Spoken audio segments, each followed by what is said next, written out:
Mic off.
Mic on.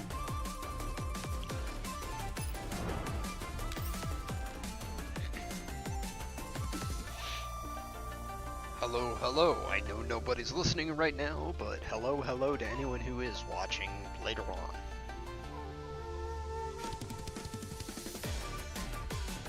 Mic off.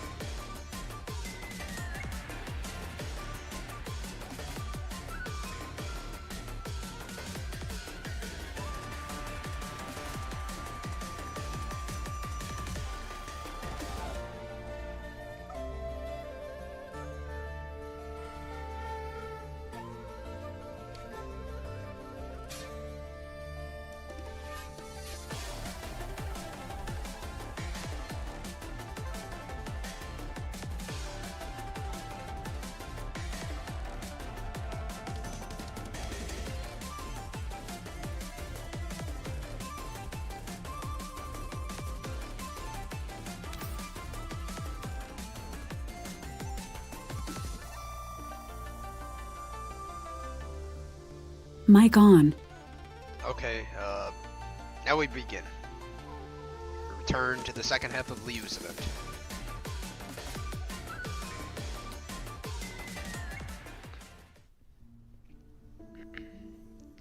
As the passionate singing was accompanied by the melodious hoofbeats of mechanical horses, the people of Whistling Clifftown knew hope was not far away whenever they heard the song of the Winged Hussars. Whether it's Varjagers, Eelids, or other threats, the Winged Hussars charging down from their high ground, and the brave Dahl leading them, can always destroy them with a torrent of steel. At the same time, this is the gentlest army in the Yellow Zone. No matter how insignificant the person, the Winged Hussars will always crush the enemy regardless of the cost.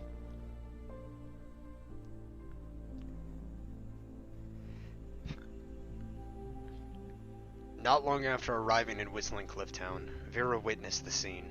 At the same time, she recognized the two dolls riding at the front of the team. The very two had selflessly helped her. And undoubtedly, they remembered her too.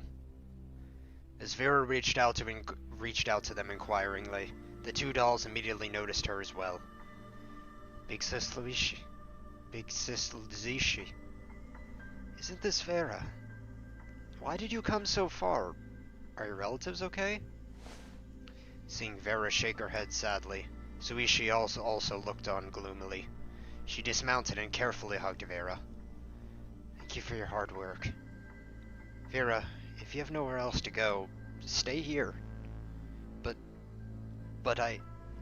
don't worry about anything. We'll take good care of you. There are always many capable partners who will teach you the necessary skills to survive in the Yellow Zone. After you are ready, Vera, you can leave freely at any time to do what you really want to do. The dolls understood the hardships of the Yellow Zone better than anyone else, and knew that a lonely child could never survive alone. So Vera knew very well that they wouldn't abandon her. This is the innocence of dolls. In their eyes, the world is so simple. People are people. Life is life. Do as you're told. But Liushih and Liushih are different from the other dolls Vera knows, because they no longer need to receive orders from anyone. The authority to freedom? You mean Big Sis Liushih and Big Sis Liushih? You built this camp, took everyone in, organized the cavalry, all just because... Yes, because we wanted to. Because doing so makes us feel happy. I hope that in the future, everything we do can help the commander, even if the commander just wants us to be happy. Here we go again. It's really disgusting. Naive dolls talking about happiness. You who have never suffered any hardships are just imitating that commander of yours. Don't treat me gently like this anymore. Hurry up and show your true colors. Don't make me even uglier. Let me jump ahead. Although the combat mechs had superior numbers, it was still futile to break through the Winged Hussars' defensive line. Liushih ran along the wall, loudly encouraging every member and providing cover for them. High-altitude forces were completely locked onto the dolls' sophisticated fire control systems. Not a single bomb could be dropped inside the camp. Sure enough, even if Boss Liushih isn't here, Boss Liushih is also the most reliable. She just eats a bit too much. I heard what you said. You need to be full to fight well. After we finish here, let's all have a good meal together. The Winged Hussars shouted, singing their own Song of the Winged Hussars once again. The counterattack began. As for Powell, he realized how wise his strategy of not attacking the Winged Hussars in the past was. Superior firepower, superior numbers, and prior knowledge of all Winged Hussar deployments and even personnel. With Liushih's activity and high morale, they couldn't achieve any results. Boss, this doll is too much like a monster, running out of combat time. If Liushih and the others come back, it's just a doll. What are you afraid of? I've dismantled thousands of dolls. Never seen one given orders like this. Aren't command modules prohibited? That's not the effect of a command module. That's their own power. Fortunately, I have mine too.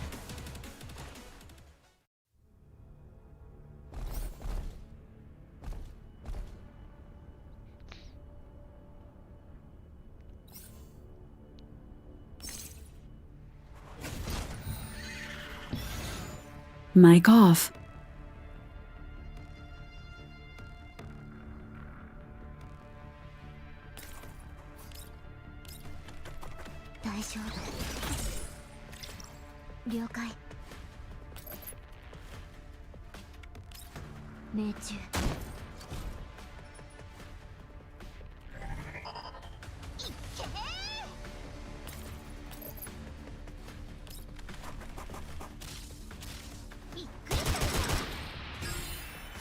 上がるんですか。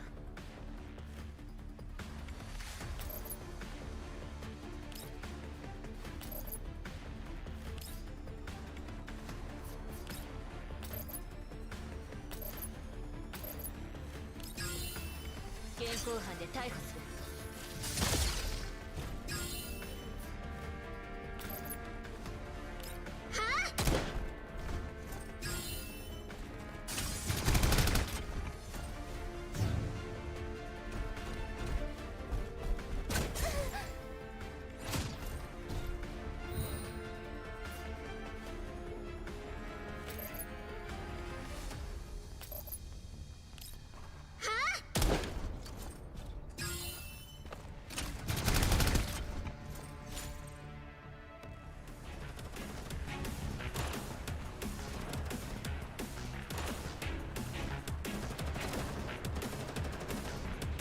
Mic on. Under Liushih's leadership and the Winged Hussars' skilled cooperation, the attacking troops were completely repelled. The mortars used to destroy the city wall and the doll positions were also destroyed by drone bombs, leaving only wreckage on the ground. Watching the remaining troops retreat, the Winged Hussars did not pursue, but cheered together. Scattered tunes of the song of the Winged Hussars rang out everywhere. Eat shit, you bastards. Learned your lesson now. Don't let your guard down. Quickly confirm the remaining enemies and send the wounded to the infirmary. Yes. Having finished the work of her post, Liushih high-fived the relieving Winged Hussar member and jumped down for the wall. As a member, her reaction speed and observation skills are far superior to humans. Because of this, the celebratory atmosphere around her didn't affect her judgment. On the battlefield just now, Liushih consistently felt a sense of incongruity pressing on her neural cloud, taking up a portion of her computing power. Therefore, in the gap where the battle temporarily came to an end, Liushih was able to realize a bad change the fastest. Who's opening the gate? Eh? The sudden news tightened everyone's nerves. What was worse than that was that the back gate opened at a crack. A fierce figure rushed in from behind. It was the very figure the Winged Hussars had followed with all their hearts in the past. It's Dilu! Don't shoot! No, take it out! The contrasting orders threw the Winged Hussars into confusion, but even if they wanted to shoot, it was hard to hit. The mechanical horses furiously overturned to cover, and a portion of the Sanguis Ferry troops were following behind it, invading the camp. Liushih began to regret not calling Liushih, Phelan, and Dushevnaya back, but she tried to control the situation, commanding the Winged Hussars to retreat indoors. Just then, enough! Cease fire! Liushih reflexively looked at the direction the voice came from. After seeing the scene, her eyes widened in a panic for an instant, then she glared ahead in anger. Luke was right. You really are bastards. I had no time to argue about such trifles. Appearing before Liushih was Powell, who had confronted her and Liushih several times. In her arms was Vera. The girl lowered her head, afraid to make eye contact with Liushih. Let her go! Vera, how could it be? This beast! How did he get in? The Winged Hussars raised their rifles one after another at Powell, but the trembling Vera made them afraid to act rashly. Under Powell's instructions, the mercenaries and combat weapons that followed him in did not open fire either, and both sides maintained a tense standoff. Liushih had to acknowledge Powell's composure, or madness. Although the young merchant held a gun, he didn't point it at Vera. Liushih looked at Vera, hoping she'd create an opportunity. Vera avoided her gaze. Even if unwilling, the chill sweeping through her body seemed to make Liushih realize the worst reality. Miss Liushih, right? Camp environment's nice. Doll playing bandit kings in a stronghold, while humans wander in the yellow zone, living a life of reselling parts. It's really laughable. What nonsense are you talking about? Put Vera down, and maybe we'll let you leave alive today. Don't worry, I haven't stooped so low as to hold her hostage. Although the situation is a bit awkward, I'm here to discuss a deal with you. Deal? Correct, a deal. The terms are, I let you live. You don't have to lay down your weapons. Just leave this camp, and neither my people nor my mechs will pursue you. Dream on. You're just a thief who only dares show up when Boss Liushih isn't here. True. This thief now has a superior firepower compared to you. If we continue to fire now, my side will lose at most 10% of our manpower and 30% of our mechs. But you'll definitely be wiped out, and I do not wish to see such a scene. What? Why are you doing this? Apart from one who gets the security work for Whistling Cliff Town, the Winged Hussars have no conflict with you, right? That is indeed true, but I don't care about profits of the security force. You and Liushih are like to meddle with too much. Although I agree there's no selfishness in your actions, seeing that imitation of humans is quite annoying. The next second, Paul's smile stopped abruptly, and his eyes became sinister and cold. I seek only two things: the disbandment of the Winged Hussars and the recovery of all Pegasus units. You say we're imitating humans? Is that your reason for acting against us? Organizing humans to establish the Winged Hussars, manufacturing mechanical vehicles. In the end, you're just executing someone's orders, right? No matter how conceiving you make it look, you can't understand the meaning of these actions themselves. It is not. Liushih and I, you bastard, before the bosses came here, the people of Whistling Cliff Town were either robbed by bandits or eaten by elite infected. It was the bosses who found us with food and clothes, precious medicine, gave us weapons, and taught us how to protect ourselves. How could anyone in the Winged Hussars betray them? We're all willing to sacrifice ourselves for the boss's orders. How pathetic. As humans, you've actually been turned into puppets by those petty favors of dolls. We are not puppets, and neither is the boss. They could have enjoyed their wealth in the green zone, but came to the yellow zone for their beloved commander. Seeing our plight, they didn't hesitate to use their money to help us. How are such bosses not more human than you? No one gave the boss orders. They acted according to their own hearts. What about you? Do you dare say the things you're doing because based on your own will? The surrounding Winged Hussars responded to Ivana one after another, so Paola could only fire a shot into the sky.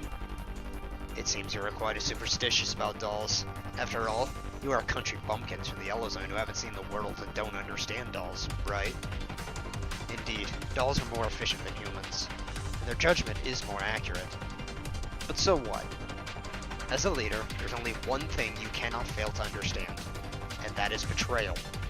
Unable to foresee betrayal, unable to understand betrayal, such a leader is a disaster.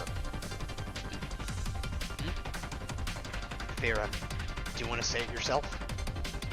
Okay. What's going on? Actually, I opened the camp gate. Is that so? I installed the receiver on Dilu and tampered with Dilu's master servant permissions too. And after installing these receivers on all of the war horses, Dilu can even control their shutdown and startup.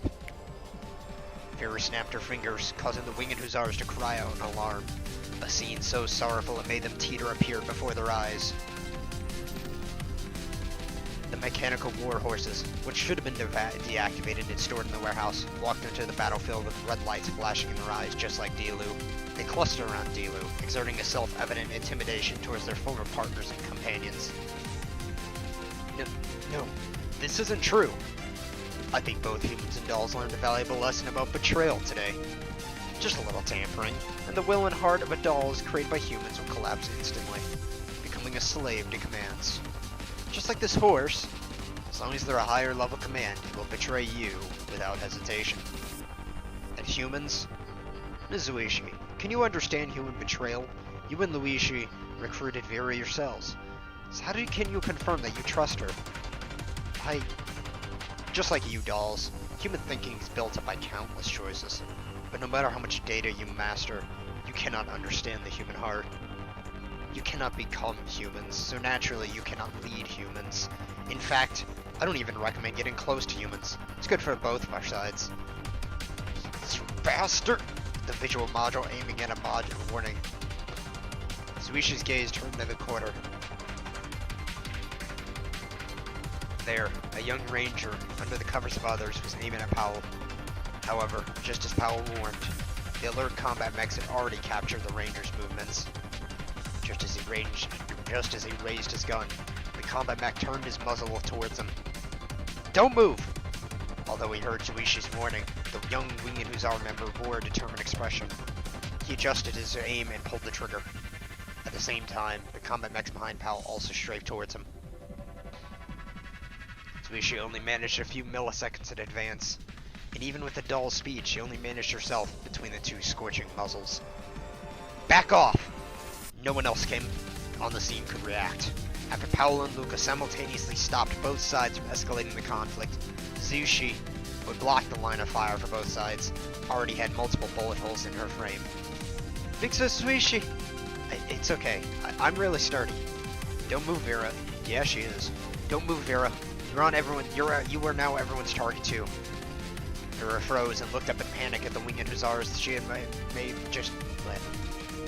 been with just a short while ago. The disdain and hatred in their eyes made her tremble uncontrollably. Since you insist so much on both sides exercising restraint, can I take it that you will accept my proposal this time? Everyone, abandon the camp. Retreat. Go find Liushih. Huh? Boss? We can't. We can still fight. We'll definitely win. Of course we'll win, but that's meaningless. No one needs to die. Listen to me. Take the necessary items and abandon the camp. Also, that truck over there was driven by Phelan and the others. Inside are gifts for the commander. Make sure to return it to them. Ignoring the sparks constantly flying from her frame, she slowly crossed her arms. There was no expression on the doll's beautiful face. Only a direct stare at Powell. Powell also seemed to shrink back a little under the doll's fierce gaze. After hesitating for a moment, he slowly nodded. Ignoring the protests of the Winged Hussars, Liushih had a healthy cavalrymen help the wounded, pick up the supply packs for the used daily missions, and then support each other out of the gate. She herself stood still, confronting Powell and Vera, who also hadn't moved.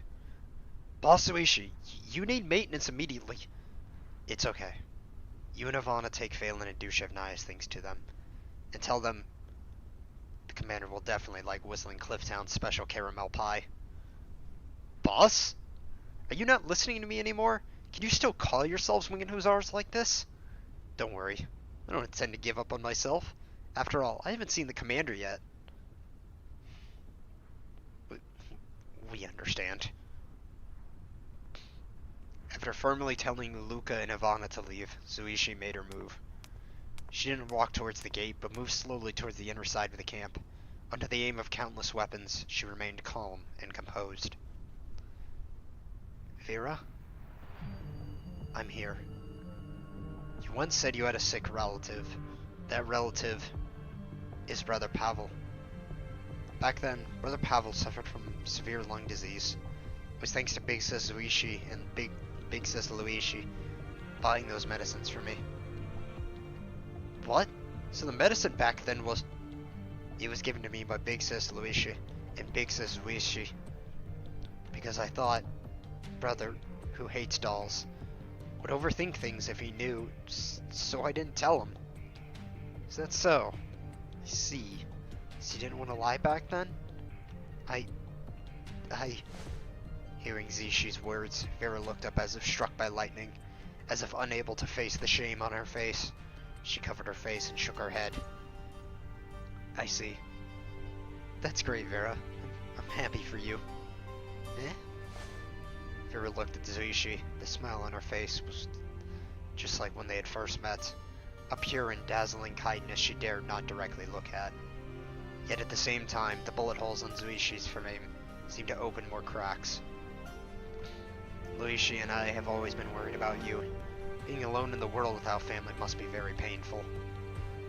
Although everyone hopes that the big family of the Winged Hussars can heal your pain, the bond between blood relatives is surely incomparable, right? You can say that statement again about this series. Fortunately, you still have the family in the world. I'm really happy for you. Sister Liushih, you're always like this. No choice. I'm a doll. As if smiling bitterly in self-mockery, Liushih shook her head slightly. Vera looked at Powell pleadingly, but he still held Vera's shoulder and only ordered other attendants to go to the workshop at the rear of the camp. There, still stored a large number of weapons and armaments, as well as many devices that Pavel considered extremely valuable. Mic off. Mic on. Your frame needs emergency repairs, otherwise a serious incident will occur. Why didn't you retreat with the other winged hussars? That is, of course, because I still have questions. I have no obligation to answer. Oh? Even as a victor, you refuse to fulfill this obligation? Since Liushih is still here, I don't consider this a victory, nor do I need to take such things from you. I just need to achieve my original goal.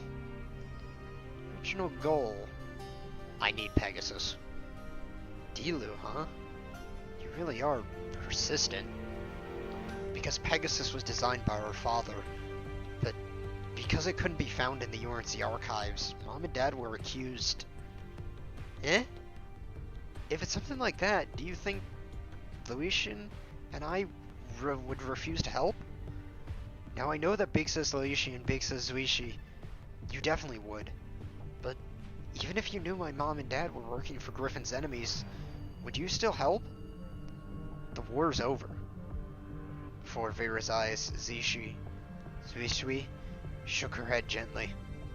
She took a step forward, but her usual light and steady pace was a bit shaky at this moment.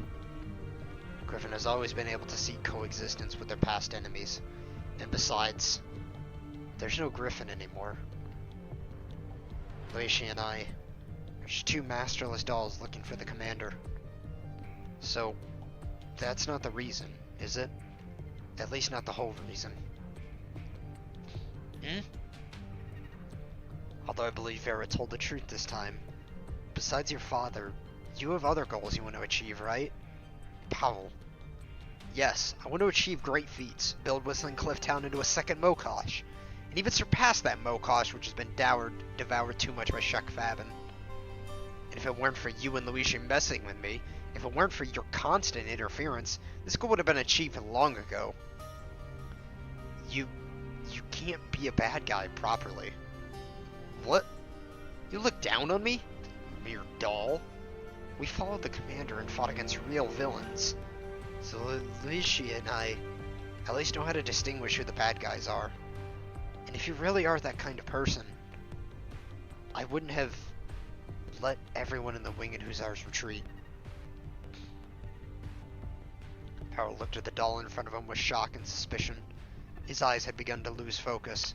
Clearly, with the loss of power and the expansion of frame damage, she could hardly maintain the operation of her language module.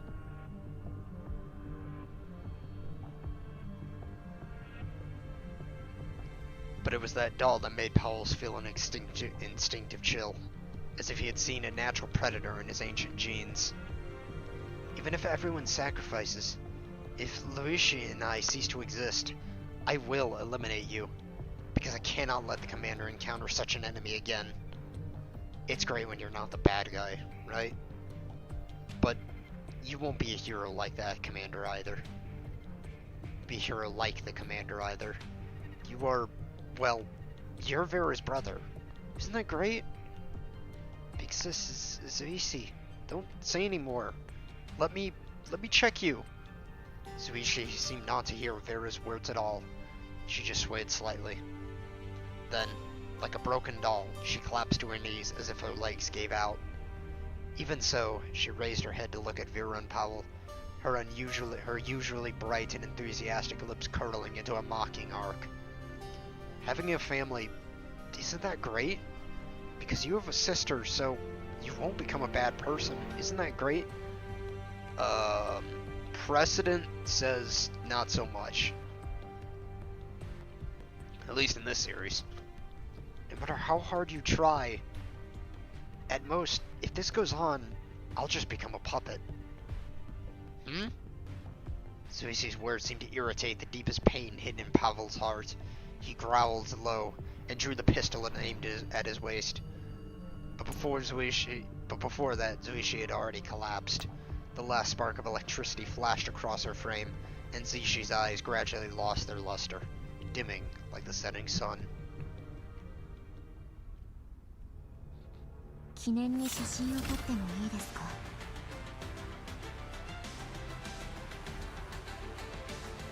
There we go, here's a little M200 content for everyone.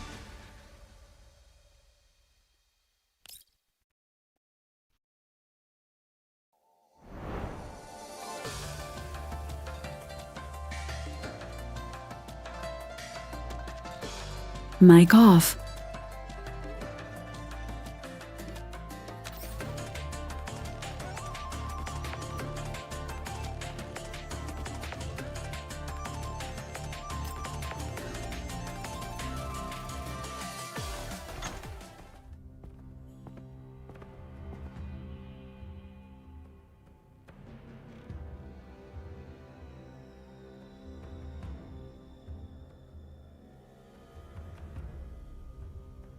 Mic on. When Powell walked into the hall, he hesitated for a moment about whether to step in on the magnificent carpet. Staying in the yellow zone for too long, he had somewhat forgotten the smell of the air in the green zone, and had developed a disgust bordering on fear of all luxury. But he finally stood a step and walked towards the exaggeratedly large conference table in the middle of the expensive carpet. The man sitting in the main seat was the very person who controlled his fate single-handedly. He looked like a greedy lion, sulking over which dish to eat first despite facing a buffet-like feast. You're here. Did you wash up properly? It's an honor to be received by you personally, Your Excellency. I've done a thorough personal cleaning. Good, good. Then you could sit a little closer. Yes, right here is fine. I have bad news. Your mother died in prison last month. Powell endured the dizzying shock and looked at the man who gave this news so lightly. Rurik's tone held neither malice nor goodwill, only impatience for something so insignificant. The sturdy and rude man shifted to a comfortable sitting position and looked at Powell. The good news is that your father's still alive. This kind of thing depends on how strong your constitution is. Is that so? As technical officers in the Neo-Soviet Union, they also had glorious pasts. But unfortunately, this era didn't treat them well, right?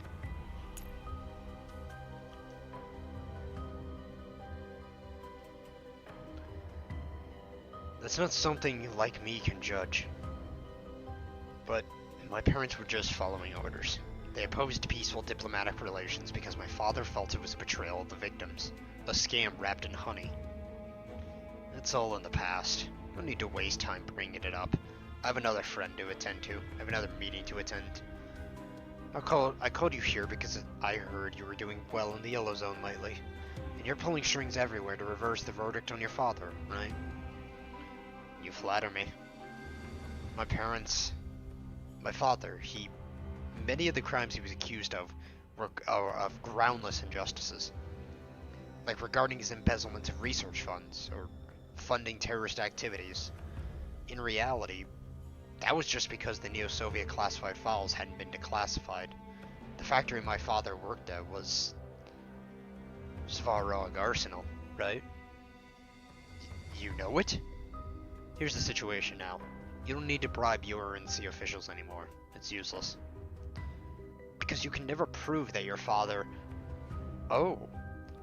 Because you can never prove that your father never thought of opposing the RNC, or opposing the New Order, or even going against Griffin Lyon's will. There are too many people like that. I did not expect these names to drop here all of a sudden.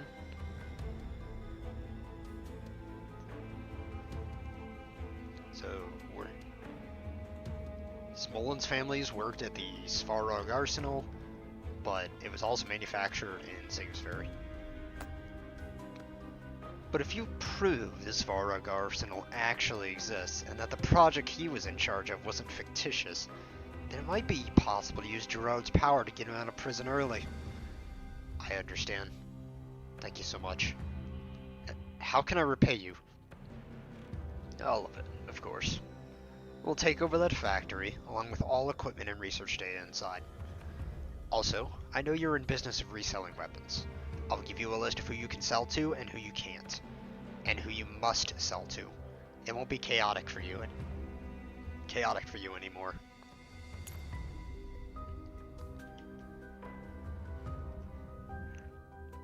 The yellow zone needs some rules.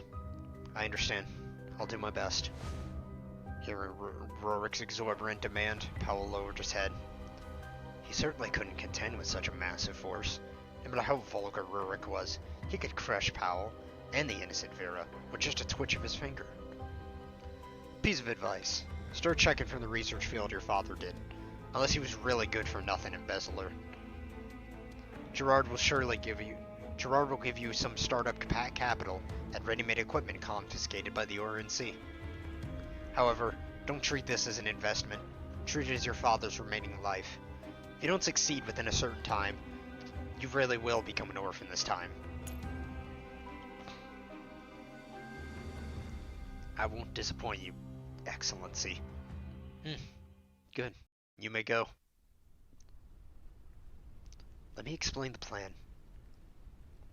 I will attract the enemy fire at the front, and you take the opportunity to flank the warehouse and infiltrate inside. Since these are all Singha's ferry units, they must be on a central information hub serving as a trunk. There must be a central information hub serving as the trunk of the tree-like management system. Destroying that will paralyze the Singha's ferry units. O-gas lore drop? Quickly taking a screenshot of that one because that's relevant. We also need to find the War Master and Strategist. Although I feel the War Master might be in grave danger, the Strategist will definitely think of something. As long as there is a glimmer of hope, the hero will never abandon her partners. Finally, that's the server we delivered. Whoops. No matter what's inside, blowing it up now will definitely save us a lot of trouble. Although I want to talk to Miss Powell again. The urgent task is to reclaim Dilu and your partners. Let's start the operation. Liushih precisely hit several Goliaths on similar paths, triggering a chain of explosions. Taking advantage of the dust obscuring the mechanical unit's vision, Liushih, Naya, and Phelan broke into the stronghold, while Liushih managed to drive all attention at the same time. Liushih, Naya, Phelan, how is it? Everything going smoothly? We're in, General. As agreed before, Liushih, Naya, and I will go to the warehouse location to complete the mission. So next, we'll rely on Liushih to continue attracting fire. Okay. Liushih took a deep breath, poked her muzzle out of cover. Everyone over here, look here! As Liushih pulled the trigger again, several small machines were quickly destroyed. Triggered by the defense mechanism, the machines turned their muzzles one after another and began to pour firepower into Liushih's position.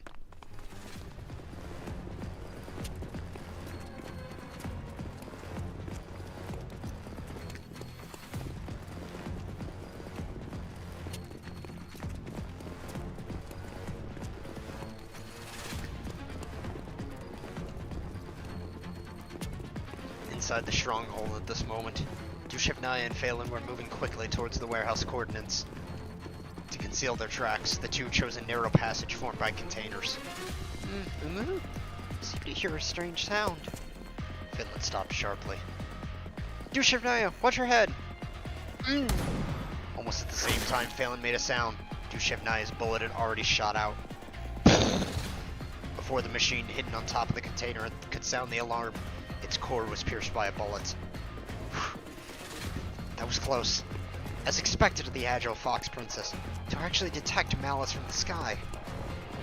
My frame doesn't have that kind of weird setting. But Phelan twitched her ears in confusion. It is indeed a bit unusual. Even if Liushih attracted a lot of firepower at the front, aren't there too few defensive units here at the warehouse? Maybe the Demon King's minions are running out of ammo and food. Look! The Great Demon King's treachery is right before our eyes. Coming into the review at the end of their sight, was a warehouse standing in the shadows. The two quickened their pace and, under the cover of smoke, rushed to the warehouse door in one go. The electric lock hanging on the door was flashing red. Is it locked? Fox Princess, stand back! Liushih, Naya took a step back and aimed her gun at the control panel of the electronic lock. As the electronic lock was destroyed, the heavy gate groaned and slowly slid open a crack. Liushih and Phelan kicked the gate open together.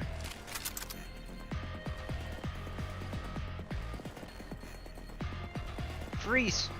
Hand over our stuff! And the War Master and the Warhorse of the Apocalypse! Eh? Phelan's gun muzzle swept across the entire warehouse, but the unexpected Pegasus towing the server and the panic-stricken Powell did not appear. Sunlight poured through the high exhaust vents, illuminating the dancing dust. Only silence welcomed them. Liushih froze in place, maintaining her shooting stance. Empty? No, not good! Although a warning was issued in time, the two were still blocked from retreat by the heavy protective door falling behind them. Liushih made a prompt decision, pointed her rifle at the exhaust fan, and fired several shots to blast open a hole. At the same time, an explosion sound came from under their feet. Liushih dropped her gun, grabbed Phelan, and threw her towards the exhaust fan opening. She completed this action just before the floor they were standing on was blown up. Fox Princess, I'll leave the rear to you. Wait! As soon as she finished speaking, Phelan saw the empty-handed Liushih fall into the swarming combat dolls. She smashed the head of a doll trying to backstab her with an elbow, then kicked away a striker-type mech climbing up. Although Phelan had tried her best to support with gunfire while Liushih resisted fiercely, she couldn't help but stop Liushih from being dragged out by the enemy. Phelan could only crawl out through the hole blasted by Liushih and climb onto the roof. While Liushih attracted the guard's attention, Phelan shot several weapons chasing Liushih and waved vigorously at her. It's a trap! Liushih was taken! I won't do that voice, that was a little too high-pitched. I'll be right there! Liushih slung her rifle, lowered her body to sprint, stepped onto a mech down by Phelan to jump, and grabbed her hand. Phelan pulled Liushih back into the warehouse, and the two quickly cleared the surrounding enemies. Running low on ammo. Let's retreat after rescuing Liushih.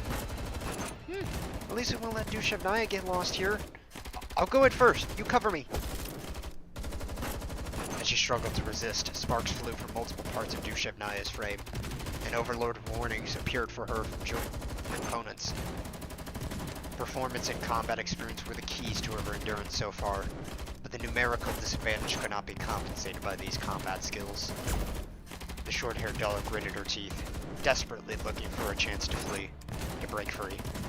Just as one of her arms was about to be torn off, a combat doll, Reticle, developed with Singularity technology, suddenly opened fire, knocking down all the mechs trying to suppress her with scorching beams. On the other side, two blades also turned their sharp edge against their allies, piercing the power cores of the Aegis-type mix holding Liushih, letting her fall to the ground. The unexpected scene before her seemed deja vu, and Liushih uttered that title she loved. Strategist? The combat doll did not reply, but simply made a gesture to Liushih. You want me to follow you? Lead the way, strategist! Guided by the combat doll, Liushih punched through door after door, finally arriving at the spacious area where she saw Scavenger's frame, stripped of joint parts and chained to the ground like a dangerous beast. War Master, no! With a cry, Liushih knelt beside Scavenger, her hands pounded heavily onto the ground, and the combat dolls following her pulled out their internal power cables and connected them to Scavenger's frame. After a few seconds, the Sanguisferi Elite dolls lit up again, and she glared fiercely at Liushih with a slightly weak breath. I'm not dead yet. Get me out of here, quickly. Oh, a medical miracle! It was just emergency recharge. Those combat dolls' battery powers are too low. Let me recharge it. A dense rain of bullets struck, and the controlled combat dolls quickly blocked all in front of Liushih and Scavenger, only to be shattered by the strafing fire. Liushih reacted subconsciously, and even she couldn't explain why she took her the next action. Perhaps because she had felt such impulse in some place deeper than level 3. Some good visualization there. Liushih lifted Scavenger's frame and pierced the core of an enemy doll with the blade on top of her head. Hey! Oh, this is the sequence. Powerless to move, Scavenger struggled to turn her head, watching herself being held high by Liushih and swung down like a sharp blade. Another doll was split open before their eyes. Don't worry, War Master. We are of one body and one mind and body. Who is of one mind and body with you? I do know about that, about picking up Fetusa Scavenger and using them to impale the enemies. Take this! Ultimate move, War Master Whirlwind Slash!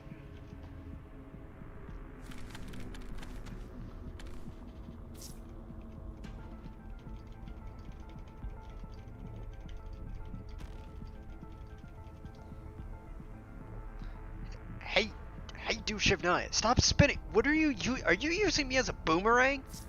Oh, well, I missed that line. As you wish, War Master. I'll take you out of this devil's den right now.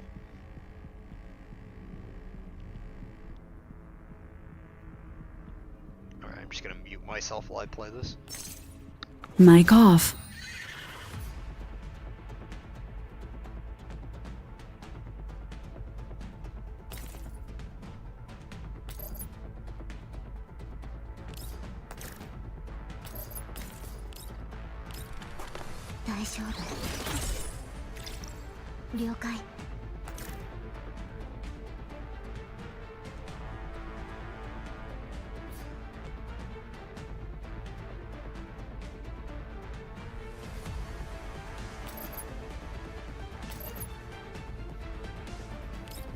Liushih.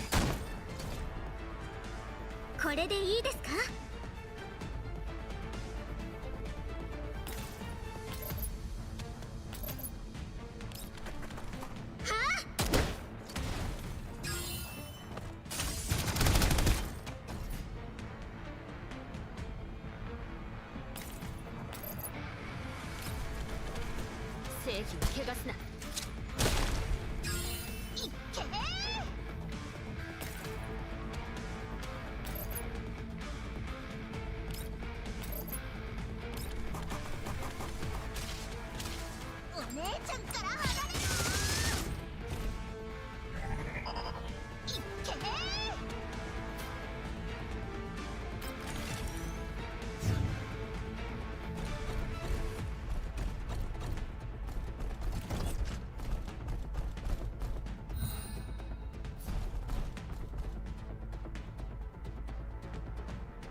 Liushih.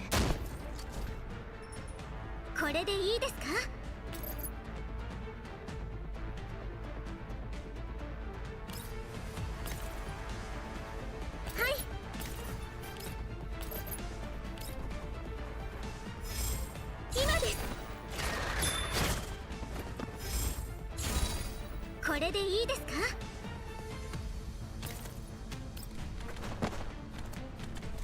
れでいいですか?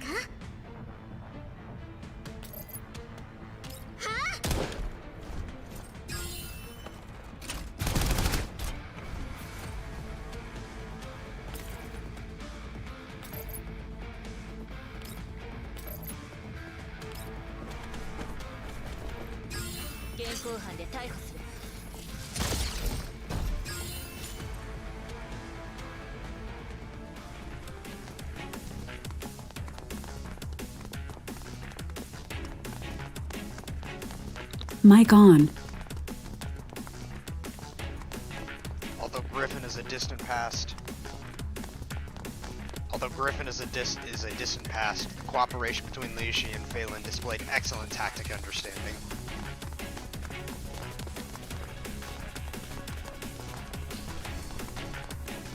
So hello, Mr. Exilium man. Although Griffin is a distant past, the cooperation between Liushih and Phelan displayed excellent tactic understanding. The two alternated covering each other, advancing with maximum efficiency, searching for Liushih's whereabouts. Soon, this persistence was rewarded. Dushevnaya swung Scavenger around, carving a path towards their direction. General! Fox Princess! We found the War Master! Too eat! Did she just who? It's our partner! It's our partner! It's a long story. Should we retreat or continue looking for Dilu and the Singular Sphere Control Hub? By the way, Liushih, where's that server we transported? Fetusa's fiddling with it inside right now. But without that guy Powell's key, controlling a portion of the Singular Fairy Doll's limit for a time being.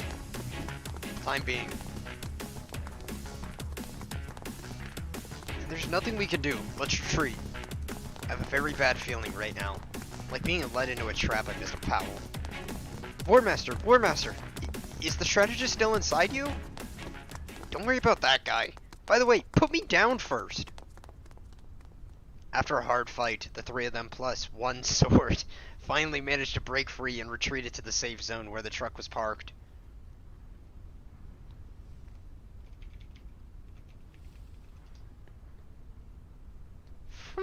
We finally made it out.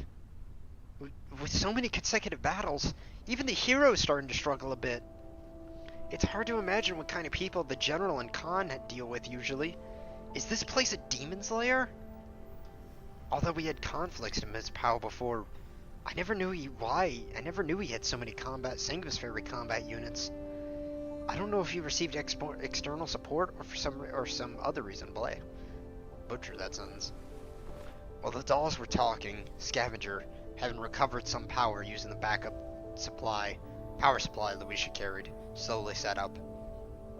Dushevnaya, I won't forgive the humiliation just now. War Master? Let's talk this over nicely. Stop pranking Liushih. What exactly did you help Powell do? I just let that master control module start up normally. The key he carried recorded a combat mech called Pegasus. Although the mech's performance is good, it's nothing special. I think his goal should be the information recorded in the prototype, like ciphertext or coordinates. Oops. Although things have developed to this point, I didn't expect Phelan and Dushevnaya's partner to be a Sangus Fairy doll. The last time I fought alongside Sangus Fairy was under the commander's command. And me... Oh, it's Fetusa. And me? Nice to meet you, Miss Liushih. I'm Fetusa, whom the commander dotes on recently. And I'm also the manager of Liushih, Scavenger. Diabol. Don't come out on your own. Are you done with work? It takes a little time. You gotta give me a moment to greet new friends. Hello, Miss Fetusa. Strategist, what have you been doing all this time? Didn't I help you by controlling those Sangvis combat dolls? I also used their camera to capture your heroic figure, performing the fusion bayonet technique with Liushih. For anyone who just joined like the last minute, you missed something incredible involving Fetusa, Liushih's head blade, and Dushevnaya as a hilt.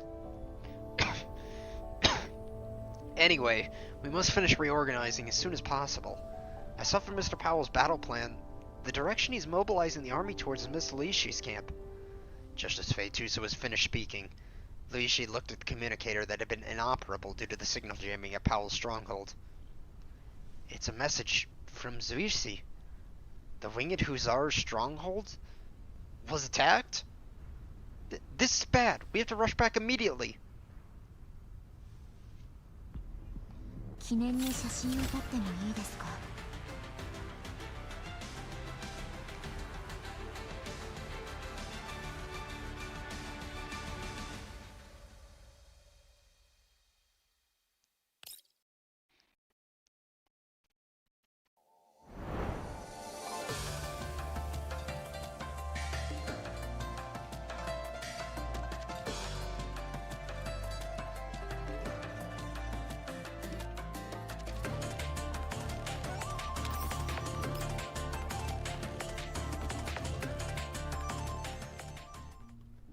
Originally, she was full of enthusiasm in the kitchen, cooking dish after dish with fervor.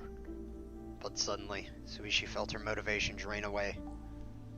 She untied her apron, pushed open the door, and walked out of the kitchen, standing by the door to feel the flow of the wind, closing her eyes comfortably.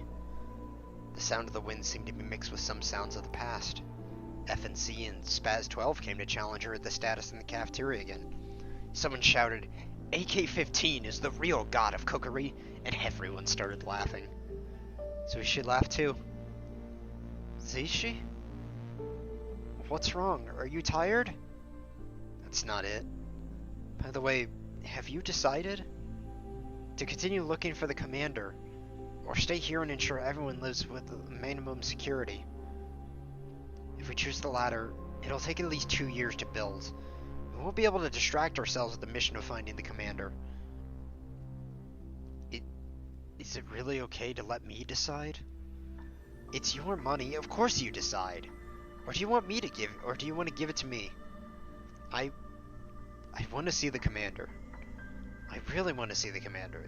But just thinking about how the people here won't be able to resist elids after we leave, and we'll have their meager supplies taken away, I can't make up my mind. I'm sorry, Liushih, but I want to stay until the people of Whistling Clifftown can protect themselves. Isn't that great? I support you. Just quickly. Wasn't Liushih just recalling things from the Griffin days? Right? It's not like I won't see everyone again. I'm just staying for a little while. If I help others, the commander will praise me too.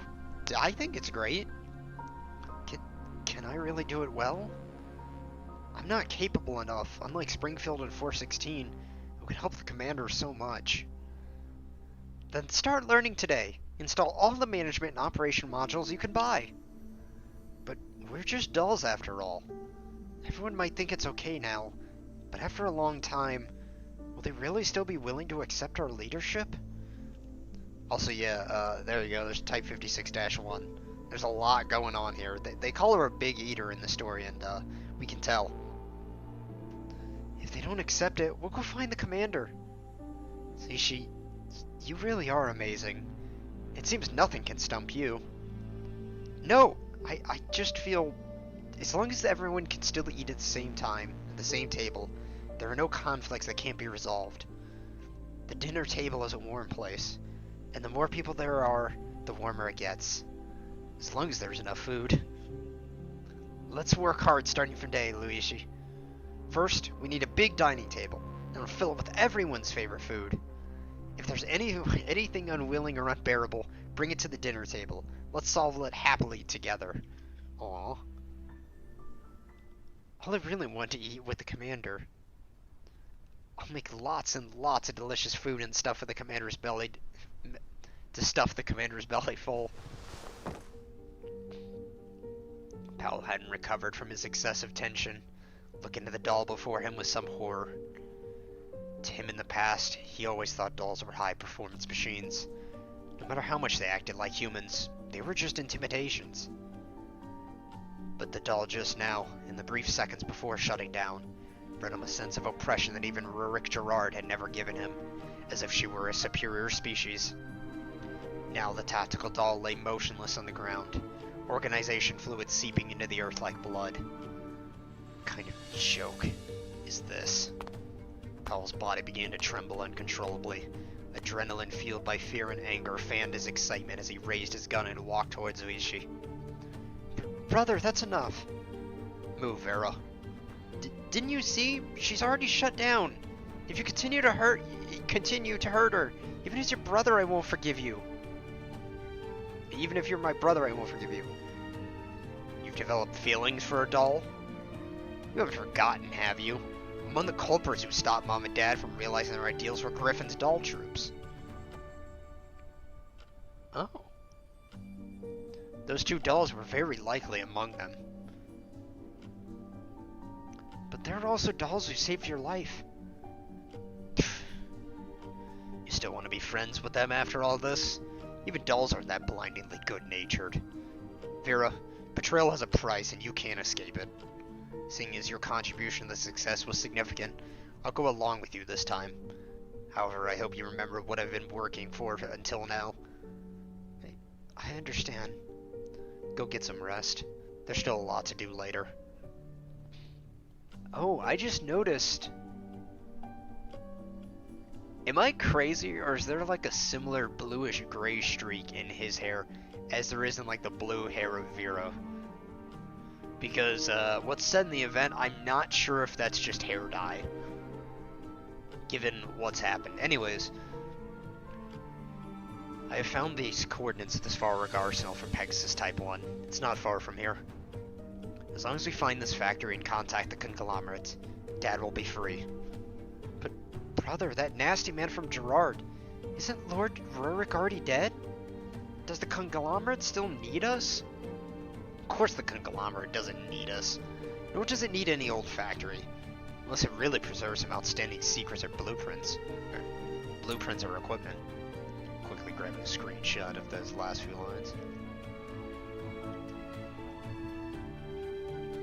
However, Rurik was interested in the large amount of data preserved inside Svarog before his death. Several current URNC high officials once served there. The conglomerate will definitely be able to find leverage in their past from these records. I've wondered, because it mentioned several current URNC high officials once served there. I wonder if that implies like people like Elon Thomas or other people high on the Svarog board were part of the industrial science wing of the URNC, in the same way that IOP and Javier Witkin was elevated to that position. If that's not enough, I have other ways of even relying without relying on the conglomerate. Brother, you didn't make a deal with someone else, did you? He's a pampered rich boy, but he's not unreasonable. As long as I can prove my usefulness to him. With his connections, getting Dad's case retired would be a simple matter. Who's that saying? The deal with someone else, a pampered rich boy. Wonder who that is. Of course, such a thing cannot be without cost. For this, I must possess sufficient influence and be useful enough to the conglomerate. Given the speed of which the Neo-Soviet Union collapsed at that time, Svarog still must preserve their equipment and production lines from back then. Once I master that, I won't be an ordinary small PMC anymore. As long as everything goes smoothly, I can build my own army at Whistling Clifftown. Is this implying Svarog doesn't exist anymore? Or at least, their old Soviet facilities are essentially lost to the zone and or corporate bureaucracy? By then, I could change from a pawn to a player, and I'll definitely be able to get Dad out through other means. Right. I'm a player, not a pawn. I just lack power. Only those without power are puppets. Vera looked at her brother with heartache.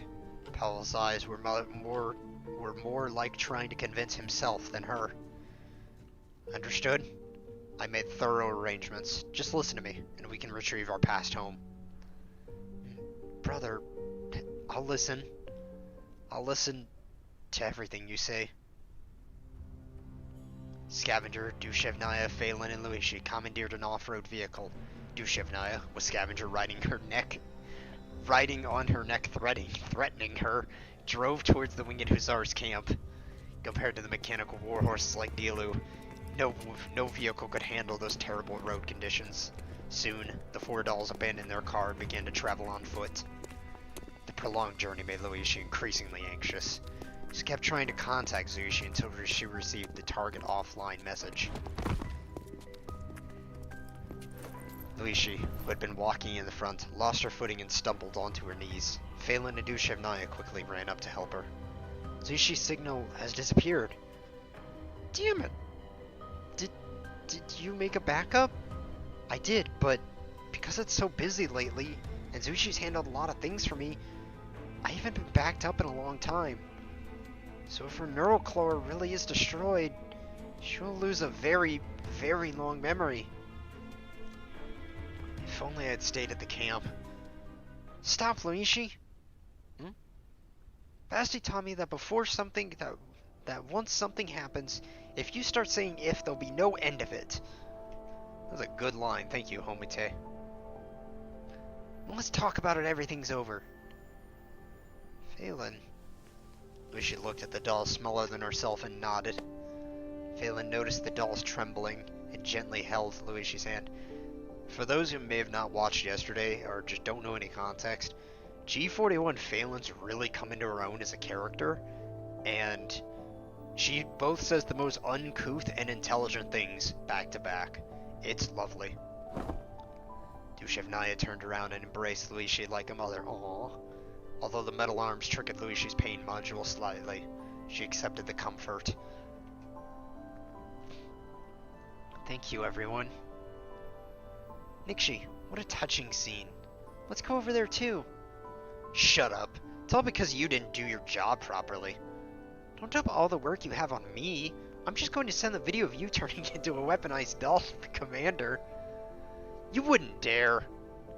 Anyway, in our current condition, we lack the combat power to retake the Winged Hussars camp. The commander once said we could ask the Elmo for help if necessary. I think now's the time. Asking humans for help is simply disgraceful. Have you no pride? But in this situation, just one or two dolls could change the tide. Like sending Voimishtina here. You can't just think of Voimishtina every time something happens. Besides, she's on a business trip. Just get Klukai and the others to come around. I wonder what that means. I wonder if that's... Well, I mean, she's definitely not on a business trip, but I wonder if she's with AK-12, or if she's out on a mission, I don't know. Just get Klukai and the others to come too. Right, if we keep it from the commander, it doesn't count as asking for help. You can even do that? While the dolls were discussing among themselves, Liushih's communicator beeped again. Is this the Winged Hussars distress signal? Struggling back from the pain of losing Liushih, she picked up the communication. Damn it, this car's too hard to drive. Stop talking nonsense, we're gonna be caught up. Oh! It's our hell chariot. Running at full speed at the mountain road, Liushih, Liushih, and the other dolls saw a truck full of doll frames, driven by the two Winged Hussar mechanics, as well as a large swarm of Elids attracted by the earlier combat. Luke, Ivana! It's the boss! Thank goodness. We're saved. Noticing her companions, Liushih didn't hesitate to engage the Elids directly, with Phelan and Liushih following close behind. I'm out of mags! Scavenger! I'm out of mags! Scavenger, it's up to you! I was just held back with a belly of fire. I'll handle them all.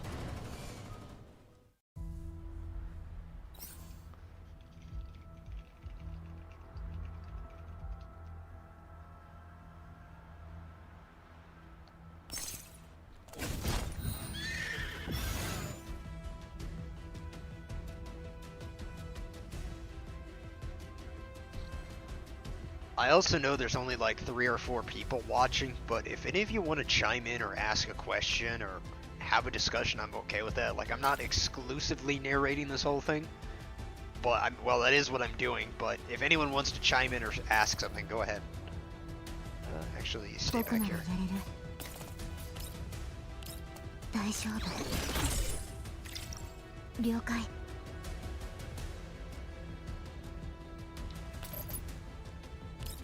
命中。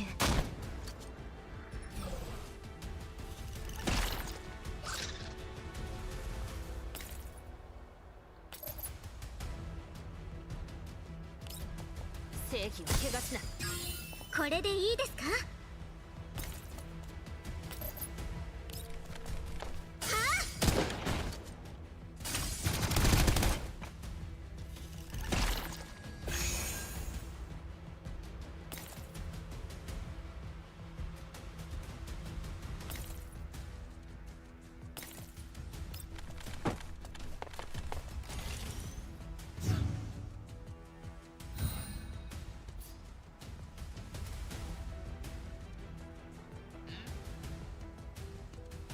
僕ならやれる。命中。給与は上がるんですか？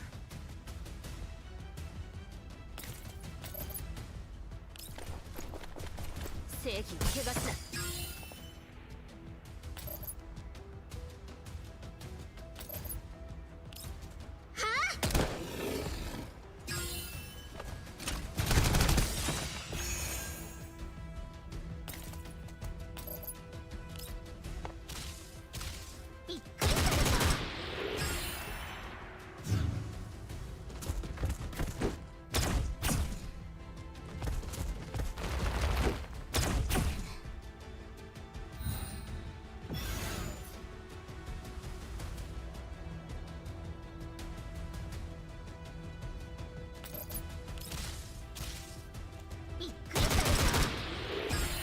れでいいですか？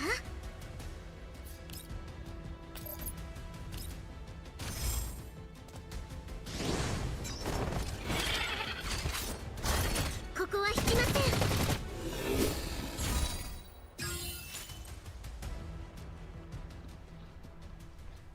I'll keep reading. I'll be back in like 1 minute. I'm gonna get some more water. Mic off.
Mic on. So I only realized just now my microphone does broadcast that mic on, mic off sound, and I don't know how to disable it, but you just gotta live with it. However, it gives a sign that when I'm muted and when I'm not. Anyways, it's saved. As expected, the boss and her friends. Hell Chariot, I missed you so much. Don't name the car, you idiot. If it blows up, you'll cry again. Luke, Ivana, are you okay? Where are the other Winged Hussar members? Noticing only 2 people around, Liushih's face was filled with worrying unease. She clenched her fists, both anxious and terrified at the possible answer. Everyone's safe. Really? That's great. We need to gather them as soon as possible. What are the other members stationed now? Where are the other stations now? Everyone's already left. Left? Did they leave Liushih and Liushih behind? No, of course not. Of course we don't want it to be like this. When Luca and I wanted to go find boss with Liushih again with everyone, someone said we definitely wouldn't win. Not only did we have no weapons, we also lost our horses. Many people agreed with him, saying that we didn't want to wait for the boss anymore. And then we disbanded. Is that so? This is human nature. When encountering difficulties, they only think of themselves and choose to escape immediately. And let alone for the sake of a doll. Don't talk nonsense, you pointy head. Goodness, we got the closest thing to a slur for Fetusa. Or, well, scavenger. Everyone in the Winged Hussars respects the 2 bosses. At most, we were just a bit shocked. Besides, Ivana and I didn't run. As long as we're here, the Winged Hussars still exist. Next, as long as we meet up with Boss Liushih, everything can still be resolved. Who did you call a doll, Katana? I'm guessing that was a translation error between the 2. Calm down, he didn't say that. So you see. Liushih closed her eyes again, or I guess not. She closed her eyes again, recalling the partner who had always fought by her side. She had found that she had seemed to become that doll in Griffin again. Who could only rely on the commander and her partners. That's some good characterization there. The moment her companions are with, she sort of regresses to her older self, as in she's a product of her companions, or well, a product of her own companionship. Buying weapons takes time, then directly hiring PMCs? Hire them all. Oh, right. First I need to restore Liushih. Use the best frame this time. Liushih? But, boss, are you okay? I'm fine. I can do it. Even if everyone leaves, I can still do it. Because I'm not alone anymore. Not alone? Of course, General. Seeing Liushih's panic, Dushevnaya, as if unable to bear it anymore, grabbed her shoulders and forced Liushih to look at her. You still have us. We're all the Commander's dolls. The hero will not abandon the General. We will fight together. The Commander's doll. Yes, Yes, the freedom the Commander gave us is not for self-pity. Liushih closed her eyes, inhaled gently, and slowly exhaled. Dolls don't really need to breathe, but her neural cloud naturally imitated the behavior of a certain person adjusting their emotions. Let's go back first. We need to confirm the status of Liushih in the camp. After confirming the sources in hand, we'll decide the next step.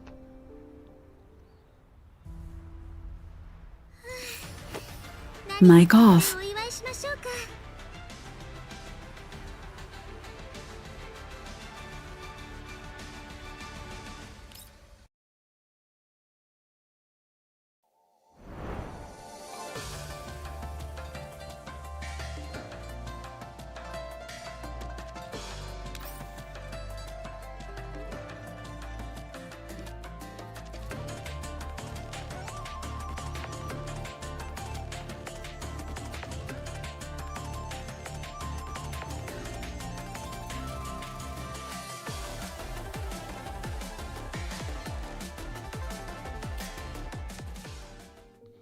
Mic on. Well then. Winged Hussars and PMC Mr. Powell, I invited you both here because you have both recently... Also, quickly mention, there's only 4 nodes left. Winged Hussars and PMC Mr. Powell, I invited you both here because you have both recently proposed visions for the future of Whistling Cliff Town. Both sides are heavyweights who have contributed greatly to Whistling Cliff. I hope you can set aside your disputes and work together. So I wish to reach a consensus during this meeting. Miss Liushih, although your funding sources are powerful, you don't seem to be very good at management. Your winged hussars have been unable to expand at its scale.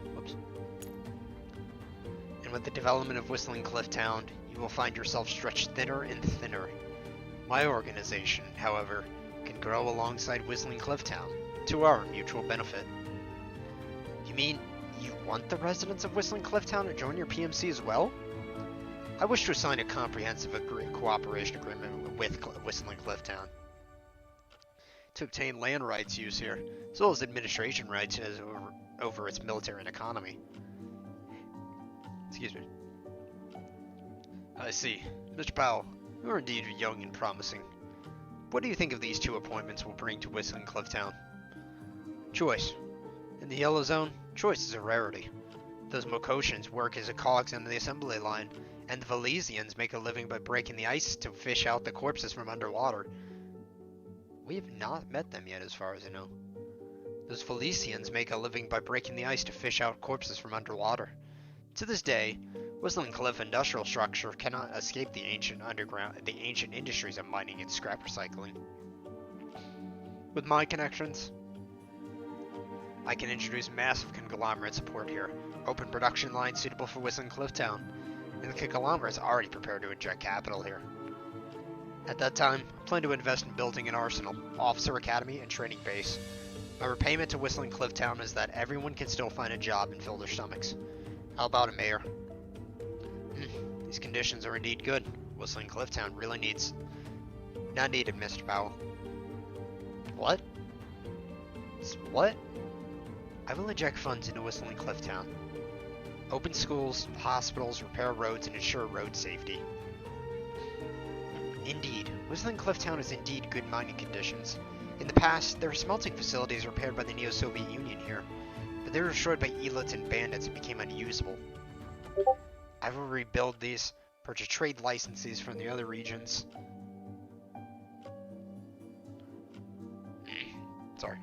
Purchase trade license from the other regions, and introduce more diverse production equipment to Whistling Cliff Town. But all of this only belongs to Whistling Cliff Town itself, and no one will intervene to control it. Are you joking? This kind of investment Do you know how many years it'll take to break even? Yes, Miss Liushih. What return do you need for doing this? I don't need a return. No return? I see. You don't care about the economic aspect, right? Then politically, do you want something? For example, privileges? Please respect the autonomy of the Winged Hussars. Let us bear the responsibility of guarding the roads. No other conditions required. The Winged Hussars will not forcibly recruit members. Anyone who sincerely desires to become our companion can join. At the time, they can leave freely at any time. At the same time, they can leave freely at any time. Then, Miss Liushih, let's adjourn for now and take a break. I see. Okay. Liushih nodded slightly, suspecting nothing. The mayor and Mr. Powell walked out of the meeting room. Once outside, he looked at Powell with a bitter and helpless expression. Mr. Powell, I also want to work for the Gerard Group, but no matter how good the conditions are, compared to her benefits, the town people won't even consider it. If money can't move you, how about fear, Mr. Mayor? You need fear that can scare everyone, and I doubt that. Miss Liushih has done too much in the past 2 years. The townspeople believe she will face everything with them.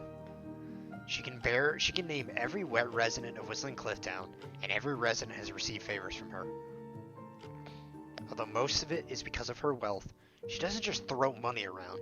She appears at every wedding, every funeral. She cries with us, laughs with us. Many of us have long forgotten that she's a doll. You might as well speak your mind, Mr. Mayor. I'm just afraid the Gerard Group would be disappointed this time. Whistling Clifftown cannot follow you to the path of prosperity. What's a wrong decision? Maybe that doll has money now, but her wealth will run out sooner or later. What will Whistling Clifftown do then? Follow me, Mr. Mayor. Everything is for Whistling Clifftown. You need to be rational. Rationality is the only reason the URNC appointed you, after all. Quickly, kind of important info there about the mayor wanting to seek out Gerard contracts, whereas Liushih is better for the people. Liushih sat gracefully at the table, nodding and smiling at the two who returned. Miss Liushih, I have indeed seen your strength during this time, but may I take the liberty to ask, what's your reason for doing this? To free this place from poverty. If Whistling Clifftown can become a beautiful home, I will be satisfied. Home? Is that all? Just like that.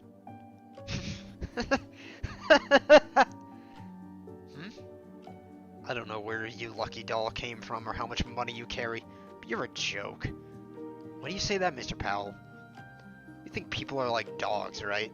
As long as you feed them, they'll be loyal to you, see you as a friend, an idol, a hero. Never thought it that way. We already have a hero in our hearts. No one can compare to him. You still don't understand humans. You're just hooking up with them for constant supplies. But if one day you cut off the supply, everyone will leave you. No matter how many favors you've given them, no matter how grateful they were at that moment. As time passes, they will only think of themselves. And that which you gave them isn't enough. Can you give more? In the end, with just a little temptation, a little threat, they will betray you, abandon you, and leave you with nothing. If that happens, I'll leave quietly. After all, I've never felt that my destination was here. Mayor, you say she cried and laughed with you, but those are just her reactions. She doesn't truly empathize with those feelings. Even if she invested everything she had, it was originally something she considered insignificant, and she could leave at any time. And Miss Liushih, when you lose everything and have no one by your side, you won't feel anything either, right? Although you talk about home, I don't think you can understand what it means. Mayor, farewell. Okay. Take care.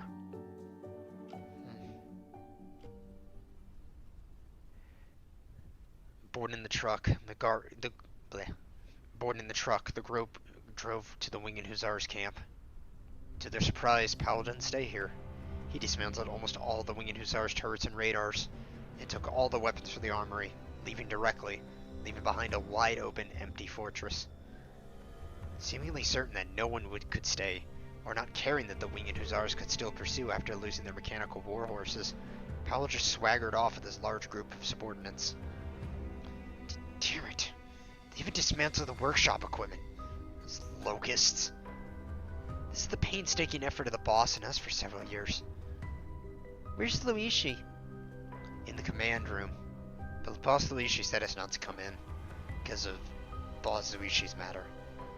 Those bastards. I'll absolutely not forgive Vera. And that Powell... After hesitating for a moment, Phelan took out her communicator and silently pressed the contact. Sorry, Liushih and everyone. Let's make the decision for you.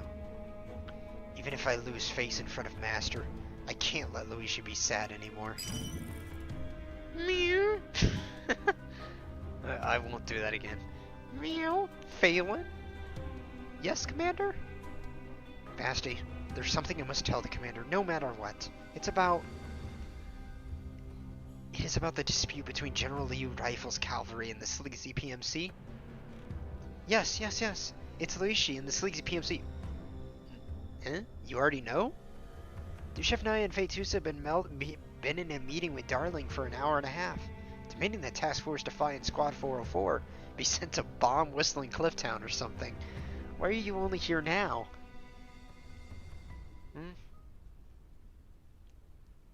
After Fei-Tusa and Liushih pressed on the collected intelligence, I commissioned Lorelei, Leva, and Helen to use various channels for investigation.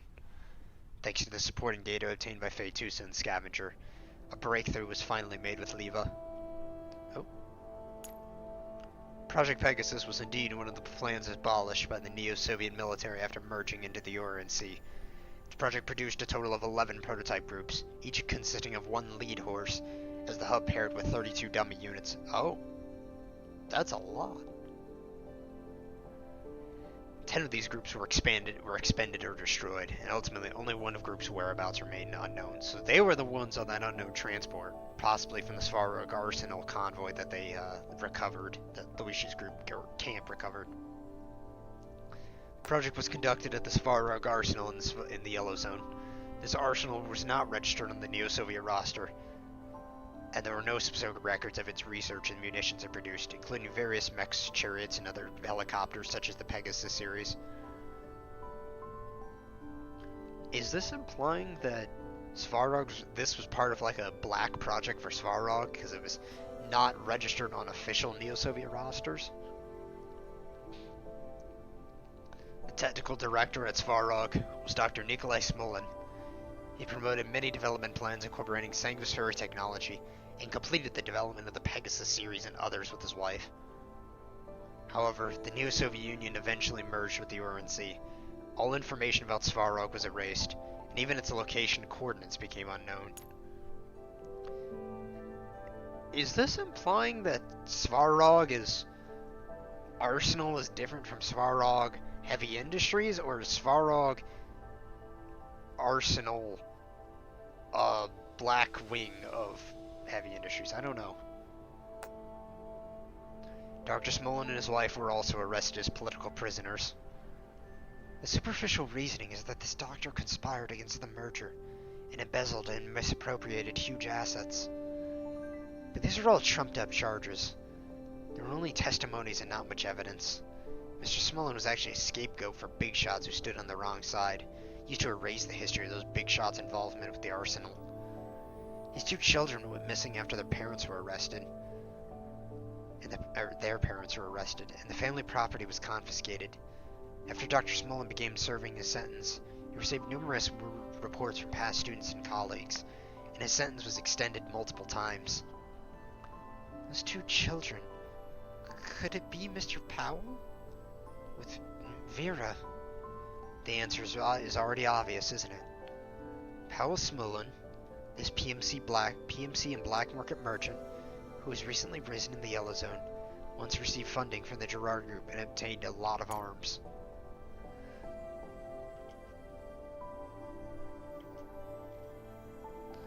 Of course, He has only returned the favor by contributing greatly during the conglomerate's expansion in the Yellow Zone. Over the years, his business has been doing very well. To be obsessed with Whistling Cliff Town and Liushih's little horse, Commander, I can only think of one reason. Whistling Cliff Town's predecessor has been the secret administrative district supporting the Svarog arsenal. That's why Liushih could find Pegasus here, and inside Pegasus' database, it should contain the coordinates of the Svarog arsenal. So Mr. Powell wants to snatch Dilu to clear his father's name? Why does he have to make trouble for Liushih and the others? It's not hard to figure out why. Liushih's winged hussars is a force of justice. Do you think she would let the conglomerate lay a finger on Whistling Cliff Town, which she has protected from until now? If it were me, I definitely wouldn't be willing. And if he fails to rescue his father, Powell will certainly want to use the equipment and munitions sealed in the arsenal to carve out a larger space for himself in the Yellow Zone and accumulate greater strength. By then, he can only choose to further bind his cooperation with the conglomerate. Just as George and Mokosh, Liushih is an obstacle he will have to face sooner or later. Right, Master. Could you please comfort Liushih properly? She's taken a lot of blows. Just gonna let that one stick for a moment. Darling's comfort is terrifying. If Liushih's neural cloud explodes, you have to take responsibility, Phelan. Hey, don't be alarmist. But I can't talk to Liushih for now. If she were still a member of Griffin, my subordinate, I definitely would comfort her immediately. There's no need to rush, right? If the conglomerate is too gentle... I don't know if I'm going to use that voice for the cluck and bell. If the conglomerate is too gentle, everyone might easily get the wrong idea. Now that she has become our leader herself, I think at times like this, she should rely more on those who follow her, rather than me. But everyone ran away. Only Liushih, Luca, and Ivana are left. Does Master mean that we should go comfort Liushih? Maybe I'm too naive, but I still have hope for certain people. Let's wait a bit longer. Dushevnaya, I will ask Mei Ling to provide technical assistance for Liushih's frame repair, and you will perform the on-site operation. Oh, the hero will heal the Khan. Khan? Fetusa, the aerial beacon will reach your optimal support area in 12 hours. You can contact Bugs to adjust the signal enhancement position. Okay, I can chat with little Zoe. Phelan, I leave Liushih to you. If the battle situation exceeds your expectations, Squad 404 Team 2 currently is closest to your location. You can call for support. Yes, Master. With the help of Fetusa and Dushevnaya, Liushih's frame was updated. According to the engineer named Mei Ling, someone performed excellent emergency treatment on Liushih after she was destroyed, protecting her neural core from damage. Liushih could only think of one person. Although Phelan and Dushevnaya wanted to comfort her, Liushih still asked them to let her be alone with Liushih until she woke up. Liushih, now it's just you and me again. Just like when Griffin disbanded. When I left Miss Liu's house. I always wanted to find a home. But what is a home? Liushih closed her eyes and held her companion's hand. Over the years, she had forgotten her weak self and acted as someone shouldering everyone's lives. But ultimately, this was a bit difficult. Facing Liushih, who would always support and encourage her unconditionally, she felt she might have to retrieve some of the willingness from 10 years ago. After Miss Liu died, she left me her entire inheritance. Oh! After Miss Liu died, she left me her entire inheritance and a very large house. But a mansion with only me, a doll. Living in it was very lonely. And as a doll, hiring others to keep me company is a laughable thing. So I came to Griffin, to be with the commander, to fight alongside everyone, and I even joined the puzzle squad. Yeah! Although there are many painful and scary things, every day was happy. Later, a Griffin without everyone was terrifying. The bright halls once filled with laughter turned dark, with only the sounds of my footsteps. It was so scary. To escape that fear, that uneasiness, I came to the Yellow Zone. I thought I saw someone who, just like me, was afraid of loneliness and wanted a home. A crystal clear teardrop fell into Liushih's hand, as Liushih held back her sobs, whispering in sorrow. That is remarkably fantastic dialogue. That even got my voice a little steady there. That was not just me impressing a voice there. That was moving. I never wanted any thanks. I never felt that I needed the commander's praise either. Heroes, great deeds. It all sounds so strange. I just passed on things that were given to me to those in need. Isn't that natural? But Liushih, at least, please don't leave me behind. Please don't betray me. Don't deceive me. Please don't.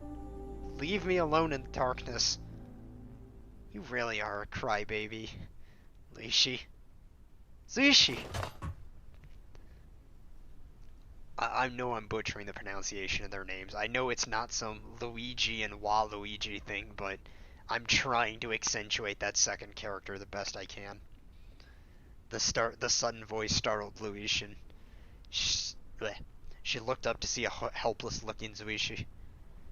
You're okay? Yeah, it was too noisy, so I woke up. You guys really don't stop. Noisy? Did you not hear? Then listen more carefully. You'll definitely hear it, right? Following Liushih's words, Liushih suddenly closed her eyes. Perhaps she too had been focused. Perhaps she had been focused.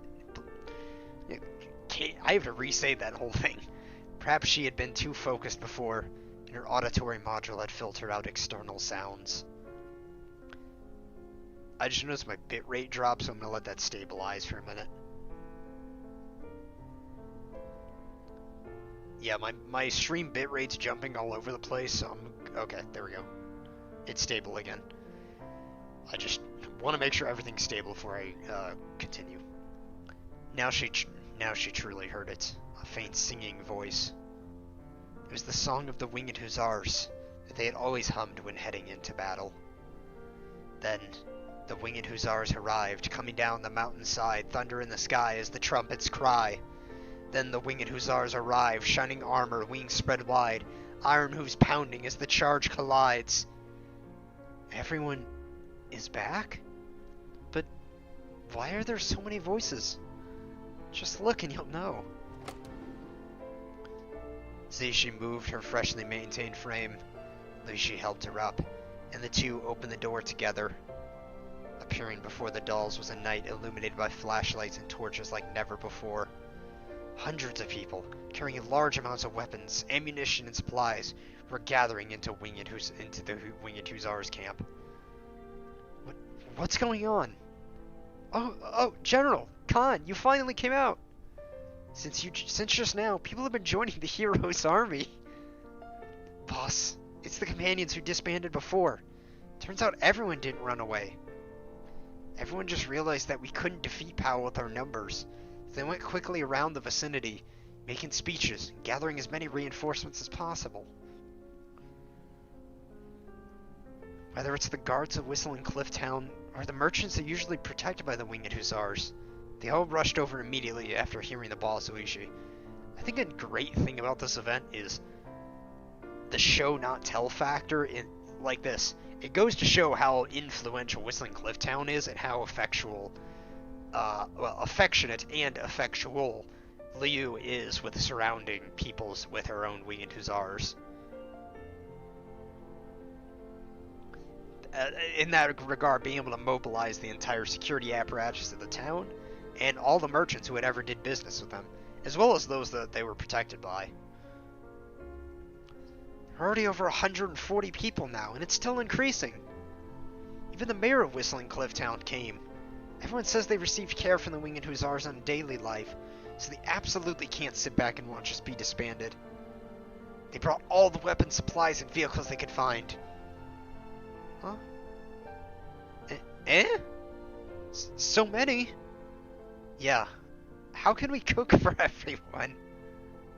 Liushih swayed and sat down on the ground with Liushih. Before the eyes was a scene as noisy as a night market. Not just Whistling Cliff Town, but people from many surrounding settlements, camps, and villages had gathered. As the saying goes, every family in the Yellow Zone has a treasure. If not a rocket launcher, then a mortar. This is the dream that all true Americans want. So it's true. I thought Whistling Clifftown had a particularly simple and honest folkways. Equipment, supplies, and ammunition piled into the hill of the camp's atrium. Although most were mediocre weapons, perhaps Whistling Clifftown was indeed once a military base. The Winged Hussars updated their equipment and put on various types of armor. There are 30 people here with combat experience who say they want to fight alongside you. But putting everyone in danger for our sake... This is no longer just your business, Miss Liushih. Mr. Mayor, if Mr. Powell takes power, he'll be determined to get closer to the conglomerate. After the Mokosh incident, the relationship between the conglomerate and the settlements will only worsen. Settlements in the Yellow Zone will only worsen, and everything will be solved by violence. Whistling Clifftown isn't wealthy, but at least it's been relatively peaceful lately. Thanks to you, we understand the value of this peace more and more. Miss Liushih, you once said you hoped this place would become a wonderful home. You also said you would leave sooner or later. Yes, Mr. Mayor. Then, Miss Liushih, do you know what home means? Yeah. Home means a place you can still return to after leaving. You never need a reason to go home. What a line! Huh? I understand. Thank you. Liushih! Master asked me to sync Powell and Vera's identities and purposes to you. Commander... Does the commander know what's happening here? Yes! Master said he believes you, Liushih. And will definitely know what to do and will definitely win. Is that so? The commander said that. Hearing Phelan's words, a complex expression appeared on Liushih's face. She pondered for a moment, then nodded to Liushih. Let Dushevnaya continue supporting her, and walked into the crowd. Everyone! Thank you so much for supporting us regardless of your own safety in such difficult times. The Winged Hussars was not established for combat. Our greatest wish is that one day we can ride our horses without carrying weapons, meeting friends we've never met before on the mountain roads of Whistling Cliff Town. We've longed to become prosperous with the Whistling Cliff Town, but if we are only prosperous, there won't be any happiness at all. We've decided to share that so that every friend around us can be happy together with us. That's a great line. But if we are only prosperous, then there won't be any happiness at all. We don't like plundering, and we won't plunder. But if someone plunders what belongs to us and our friends, someone told us to change, to become as greedy, selfish, and unscrupulous as him, or else our existence would not be tolerated. And we choose to fight. Next, I have decided to attack Mr. Powell's forces, stop his plan, and let no one lay a finger on our home. A cheer erupted in the crowd. Liushih had the original Winged Hussar members, and combat-capable volunteers split into corresponding squads, count equipment and supplies, and distribute them as needed. Boss Liushih, time to eat, right?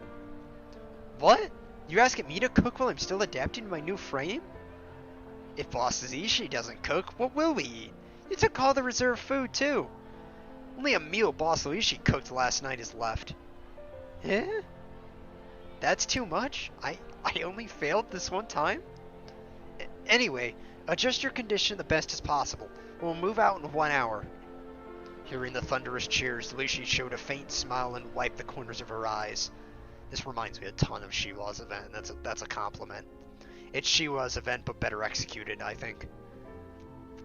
She turned around, noticed Liushih arguing with Dushevnaya about which ingredients to use for cooking, and suddenly asked her, Liushih, do you remember who performed the emergency maintenance for you? It was Vera. Although I can't be sure, I seem to hear what she said to me. Say what? She said we can't win. Vera probably meant well. She can't betray her brother, nor does she want us destroyed. But how do we know if we don't try?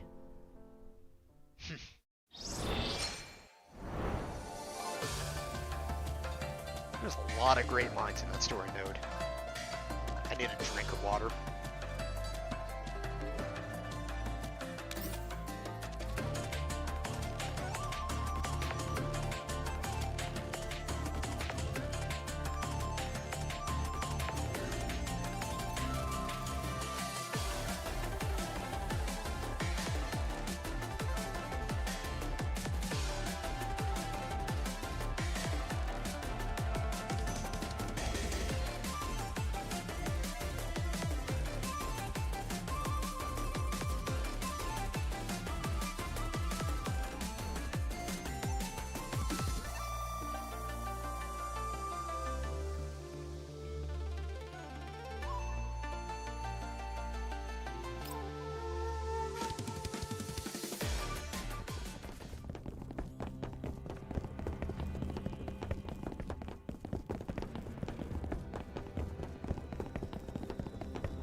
Okay.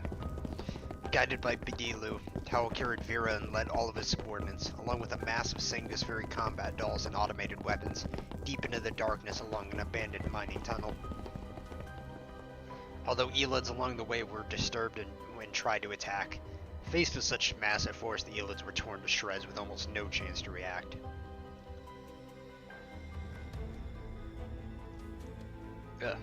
Sorry. Pao was actually pleased with the existence of the Elids. After all, these creatures would absolutely not let any humans pass. The more of them there were, the less likely this destination would be discovered.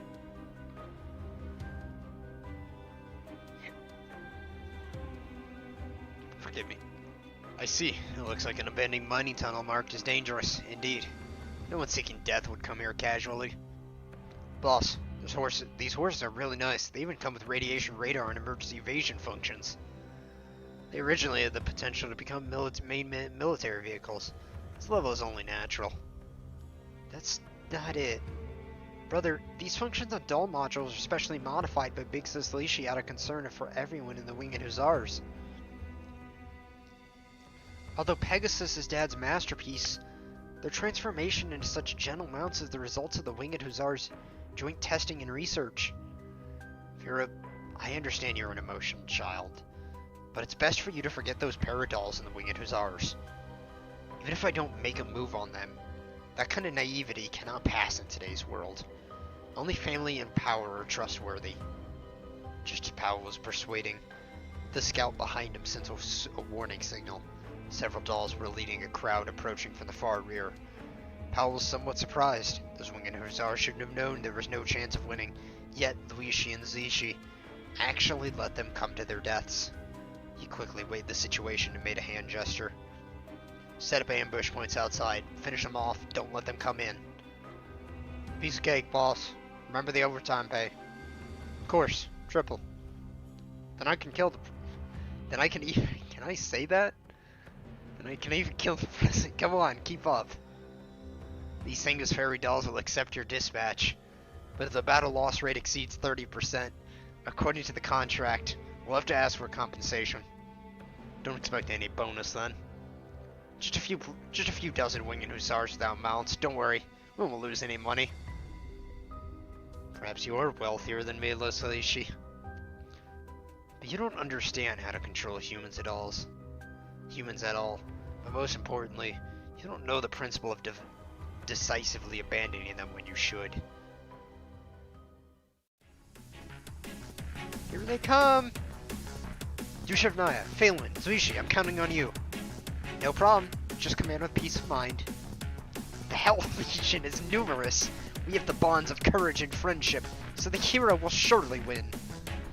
At this rate, even if we can win, we'll pay a heavy price in casualties.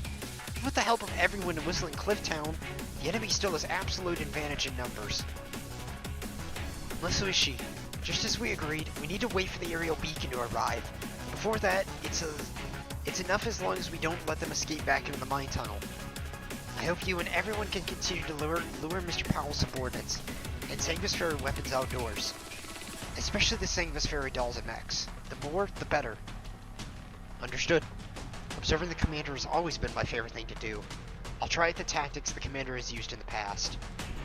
When Liushih and I left Griffin, Professor Persicario once told me that the neural clouds of us dolls who have followed the commander harbor a certain possibility. Now let me verify that possibility. I believe everyone can do it.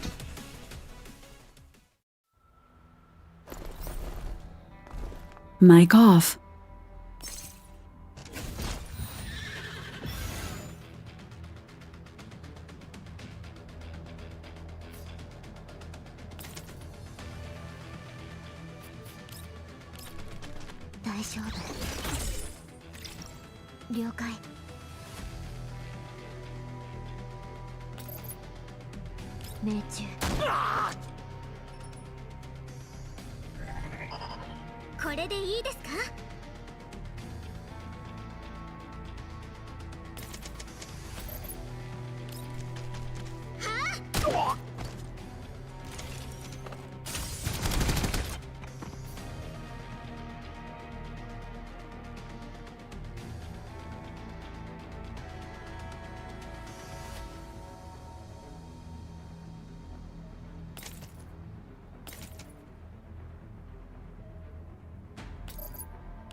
Mic on.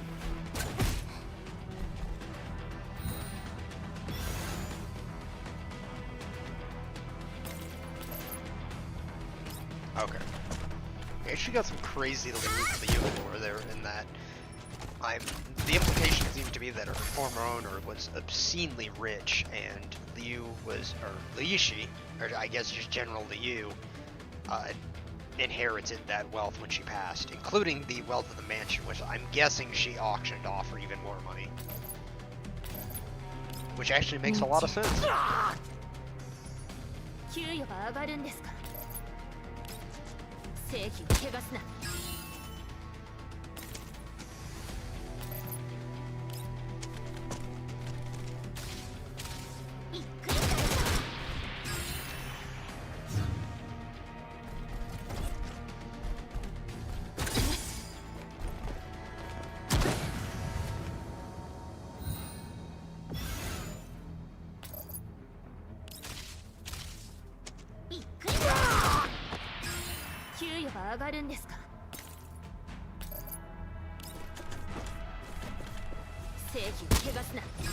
There you go, it's a bit of Niketa side profile for you.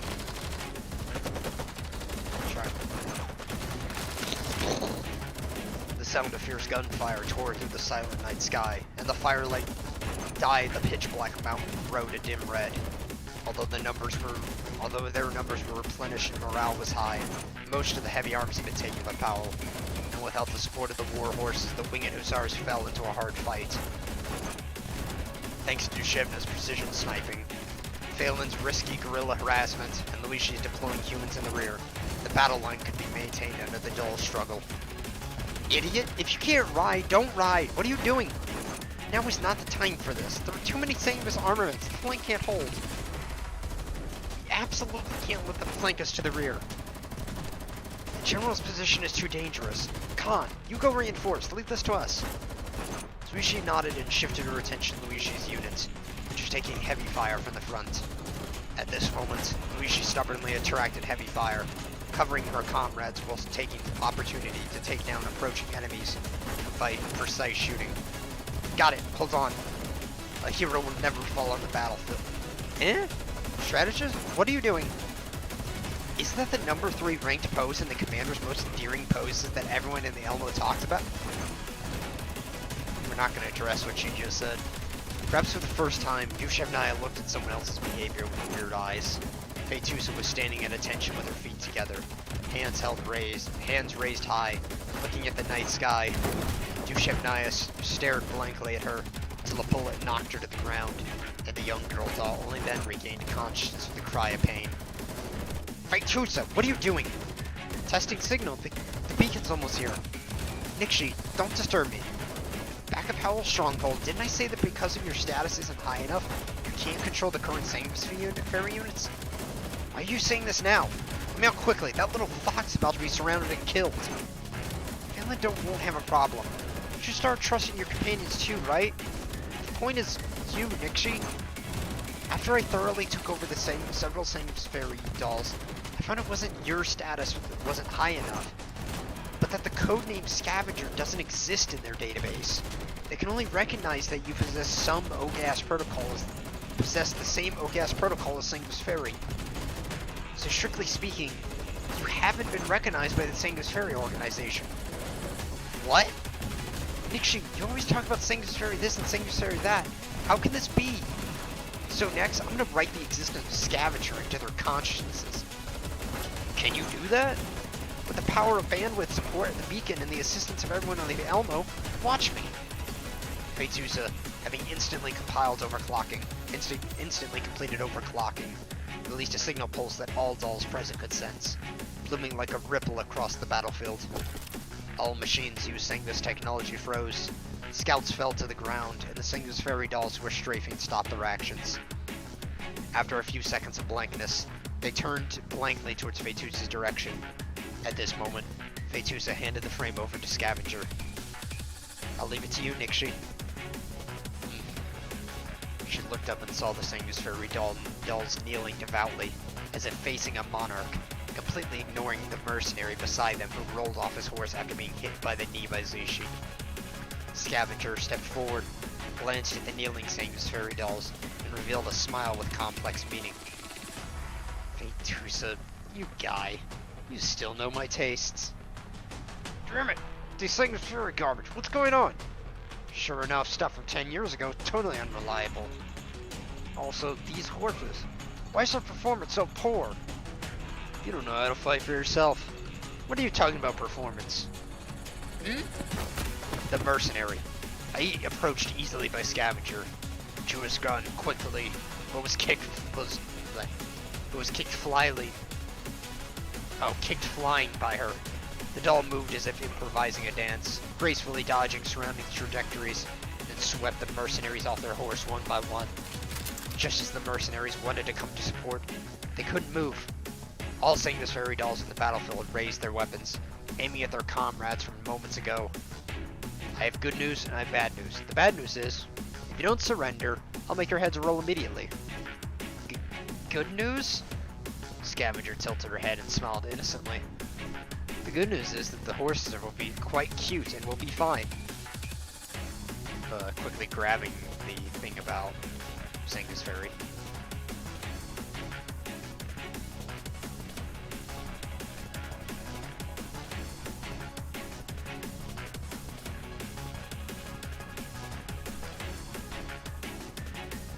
The good news is that the horses are quite cute and will be fine. A lot of Cheyenne content today. Alright, there's only 2 more nodes, I think.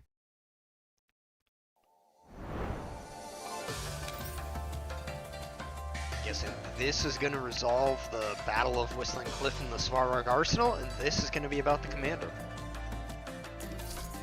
Also, look at that profile picture. Look at that, that's cute. A person who once guided her remains the reason she will not waver, even after 10 years.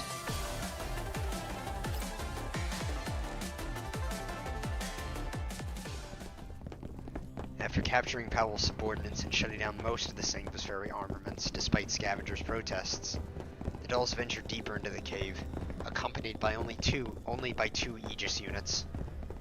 According to the captives, Powell didn't have many guards around him, but inside this Varug arsenal, it was hard to say what other troublesome things he could find. A dark maze.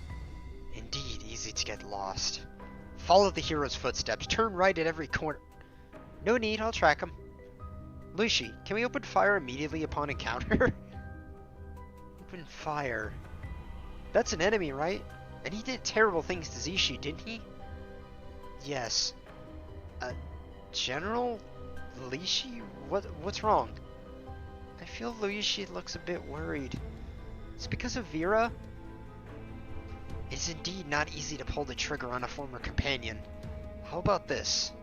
No matter what decision Liushih makes, Fox Princess and I will believe in you. Like throwing Powell into court to properly accept the judgment of justice. Where's there any judgment of justice in the Yellow Zone? Although I hate betrayal, if Vera hadn't acted, I would have lost my precious memories with everyone. So just stop them from making a mistake and take Dilu back. Liushih, you don't need to worry about me regarding other things. You guys are such softies. If these people live, they will continue to pose a threat to you in the near future. You must pull up the weeds by the roots to protect the members who follow you. Yes, consider how to treat Mr. Powell and Vera. Liushih fell into thought. In the past, captured bandits were basically handed over to the mayor. Punishment standards varied by place. But the Yellow Zone had no resources for humanitarianism, so criminals basically ended up with hard labor or execution. But Powell's attack on the Winged Hussars was somewhat difficult for the mayor to adjudicate. After all, both sides possessed military strength surpassing Whistling Clifftown itself. Of course, the Winged Hussars are purely victims. To take back what is theirs and protect their lives, Liushih has the right to open fire on Powell. But can this be considered justice? Just as Liushih told Dushev Naya, in the Yellow Zone, justice has never had a standard. It is often decided by one's own heart. Can I really make a decision? If I hadn't rashly chased Dilu with Dushev Naya and Phelan,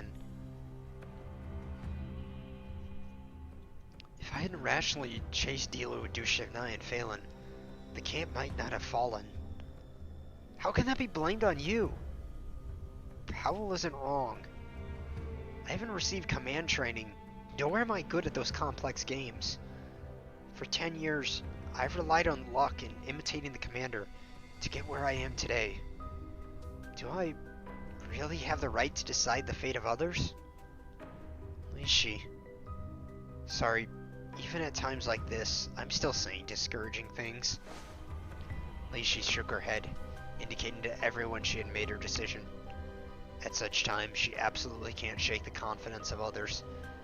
Liushih is at least very clear on this point. However, doubtful thoughts eventually slowed her steps. Unknowingly, Liushih fell to the back of the team. At this moment, one of the two Aegis bots turned to her and asked a cornered question. Oh? Confused? Not noticing who it was, Liushih kept her head down. Even though she couldn't spill out her heart when she was so close to her companion Zishi, for some reason, the moment this voice sounded, her feelings flowed out naturally. I was never an amazing doll from the start.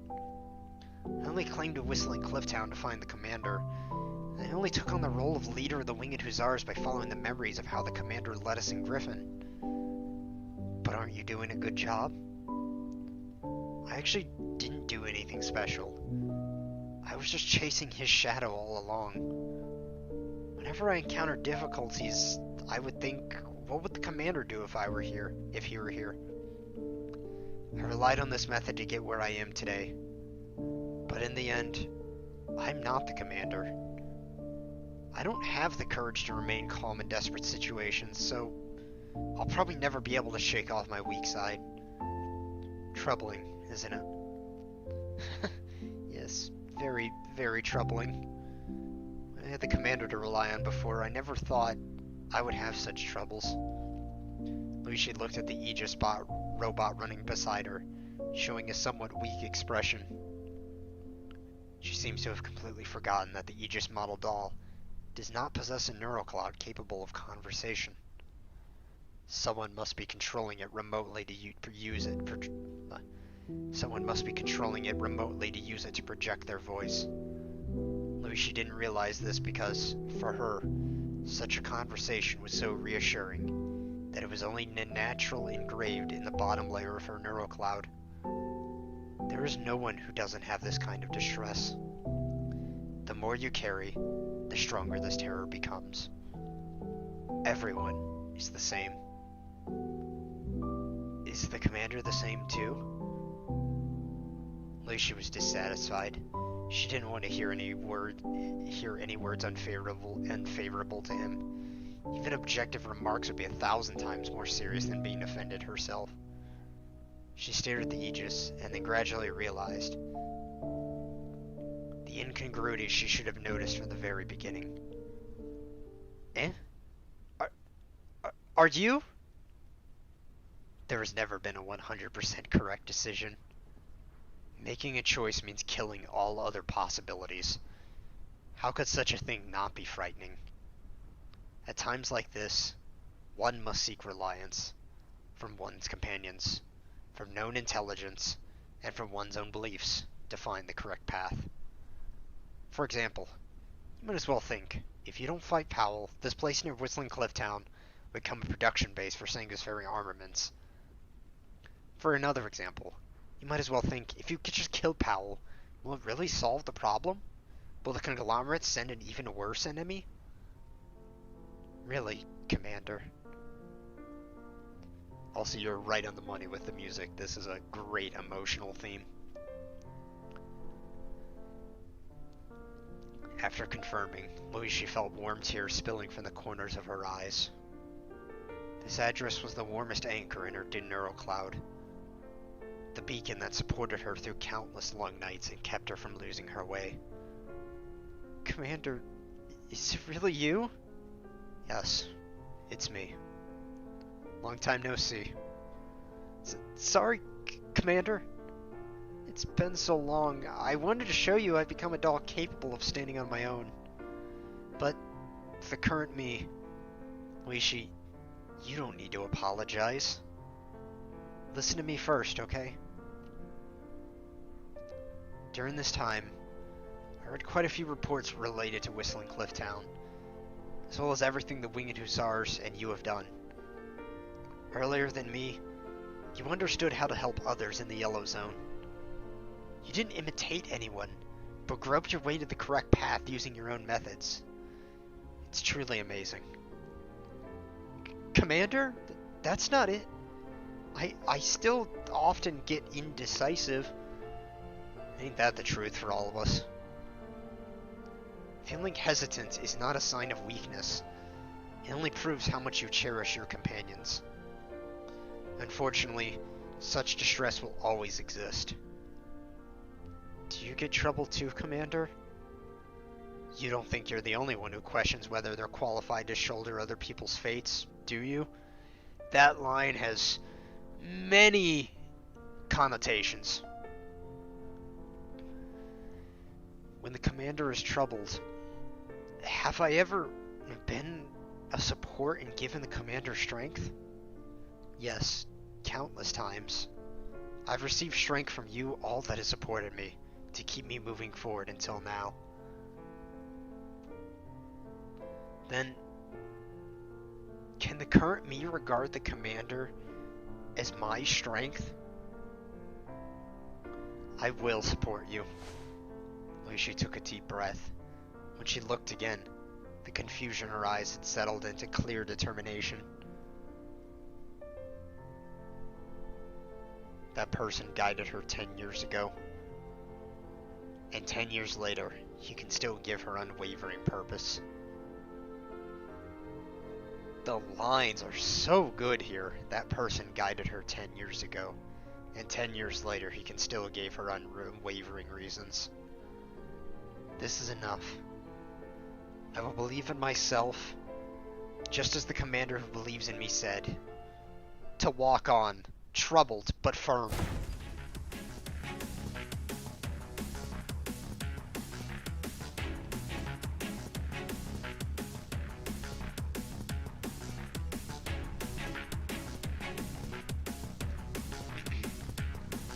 Shortly after rushing into the dark gate opened by Powell, light suddenly appeared in the surrounding space. Evidently, Powell restored the power. The dolls looked at the vast space inside the former Neo-Soviet secret factory. Wreckage of defense spots were scattered sporadically, and the place was filled with huge, complex industrial equipment. Master was right. Many equipment here were sealed before they could be evacuated. Compared to Singa's Fairies factory, it's nothing. It's much more complete than the doll community. I wonder if this is supposed to be like Svarog's skunk work, so to speak. So, Mr. Powell went to such lengths to seize Delu to find this place. This place is only 40 kilometers away from Whistling Cliff Town, but I've never heard anybody mention it. After the war, the Neo-Soviet Union actually set up dozens of secret locations for concentrated efforts in military industry, scientific research, and medicine. The people working here probably used to live in Whistling Cliff Town. However, after the factory was sealed, these people were transferred away. The deserted, empty Whistling Cliff Town was later discovered and occupied by refugees in the Yellow Zone. But by then, no one knew about these factories anymore, right? That's some actually important lore. That's pretty neat. Neo-Soviet black projects out in the Yellow Zone. I mentioned after the war, right? Yeah. Liushih and I were also surprised when we first arrived in Whistling Cliff Town. Everyone had migrated there from all directions. And almost no one knew the original history of Whistling Cliff. We originally thought it was because the original inhabitants were all killed by elites or bandits. Turns out they were evacuated. Liushih, I found Delia's hoof prints deeper inside. Okay, everyone be cautious. Mr. Powell is very difficult to deal with. Don't let your guard down. The message that his subordinates were all arrested, and the Singa's fairy dolls left him by the conglomerate were wiped out has been conveyed to Powell. The irrepressible sense of defeat clearly branded a burning mark on his chest. Fortunately, there was an intoxicating sense of victory acting as an anesthetic, diluting the searing pain of frustration. Goodness, the visualization. Fortunately, there was still the intoxicating sense of victory acting as an anesthetic, diluting the searing pain of frustration. That is the GFL writing I know and love. Powell looked at the terminal in front of him. After a long reboot attempt, he and Vera finally restored its work, which had been stagnant for 10 years, and thus restored most of the factory's functions. The hastily retreating Neo-Soviets left behind not only Pegasus and these devices at Svarog, but also multiple combat machines they didn't have the time to transfer or hadn't fully completed. Although most of them require pilots, Powell still has ways to utilize their power. Therefore, when the sound of doll footsteps came from afar, he mounted Delu with an almost joyous smile, then looked at his sister and took the pendant he was wearing. Vera, take this. Just now, I saved all the valuable data into the key storage area. Brother, this is... I will definitely win. But in case something happens, give this key to that person. For the sake of the intelligence inside, he will protect you. I wonder if that person is either the commander himself, because Powell knows he's coming, or if that person is, and I think it was mentioned yesterday, that Powell's in contact with someone else, like post-Rurik Gerard. Or I guess to say post-Gerard group. Brother, let's go together. As long as we save Dad, nothing else matters, right? It's not that simple, Vera. Rurik Gerard, who made with an agreement with me, is dead. No one can guarantee that the conglomerate will still keep its word. And no one can guarantee that this data will actually free the old man. But we've worked so hard for so long. So it can't be wasted. Svarog is preserved more perfectly than I imagined. There's huge potential here. As long as I dominate this place, in less than 5 years, I can control a private armed force second to none in the Yellow Zone. By then, I can negotiate with anyone. Didn't I say I wanted to be a chess player? You can still keep the last chance, but I want to try holding the dice in my own hands. I want to try to keep holding the dice in my own hands. But that means fighting Sister Liushih and Sister Zixi to the end. Then they can only blame their bad luck. After all, I spared all their lives, yet they chased us all the way here. Also, yeah, I do hope there's more dialogue. Corposant has some very wonderful visualization as well. Griffin 10 years ago was the same. Griffin Lions used that group of people, including Dad, stepping on them to reach the peak he is at today. The only thing left for us is this factory before us. Used that group of people. I wonder if he knows, like, well, he's clearly speaking to individuals at the high levels of the Orlok conglomerate, but to know Griffin's position personally, I wonder if he's even closer. In the same way that Lenton of Mangi is. I will never leave this place to Griffin's dolls. To our enemies. Dad would definitely agree. I just checked. Self-destruction is still possible here, but there is a route for safe escape, using our key. You must live. You're the only one who cannot die. Brother can't die either. What? Why does it have to be like this? Big Sis Liushih and Big Zixi are both good people. I know you like them, Vera. You are too gentle. You can't survive in the yellow zone like this. We've saved enough money. Afterwards, you go live in the green zone. I didn't fall for dolls. I just can't live without you, brother. Don't worry. I said all that just to make sure you understand my determination. Vera, I wasn't gonna lose anyway. Because Miss Liushih doesn't know the true power of this Pegasus either. Mr. Powell turned his head and looked at the dolls walking towards him. Dilu stepped forth, letting Vera retreat to the back. The girl glanced timidly at Liushih and lowered her head. When I was little, I didn't know my parents' identities or ideals. I loved games and I longed to be a hero. For a while, I was obsessed with becoming a military contractor. I thought it was free, I thought it was free, just, and a super cool job where I could help others and play guns wherever I wanted. Sounds like the last part was the most important. That was when I learned about Griffin. Interestingly, I always regarded you as heroes. Even though Griffin's most outstanding unit was composed of dolls and their commander, I was still very passionate about it. We got our first commander fanboy, potentially. This passion lasted too long. Actually, that belongs to Deer. This passion lasted too long. So much so that even when I learned how Major General Carter, who my parents followed, was defeated by you step by step until his downfall, I didn't harbor much hatred for Griffin. There's some neat lore tidbits in here. It's just, I didn't expect what stands in front of me now is still the Griffin of old. Are there no heroes in this world? Other heroes of this world? Mr. Powell, there is still room for negotiation. I can help you rescue your father. No, I must hand over everything in this factory to the conglomerates. And only when the conglomerate uses these things found in Svarog will they let my father appear as witness and finally be released. Also, although I don't hate you guys, I really dislike you, Liushih. Me? You're not normal. How could anyone in this world dislike a generous, rich woman? Liushih, you have a few lessons to learn. Because even though she's a doll and already possesses wealth that even humans envy, she still seeks ideals that humans themselves have already given up on. It's as if you're telling me that the world isn't hopeless and cruel, but that I'm the one who is depraved and filthy. If you really want us to help, if you really want to help us, then turn around and leave with all the dolls and people. Can you do that? Miss Liushih, I can even beg you. Let me choose my own path. I regret, Mr. Powell, that I still cannot agree with your request at this time.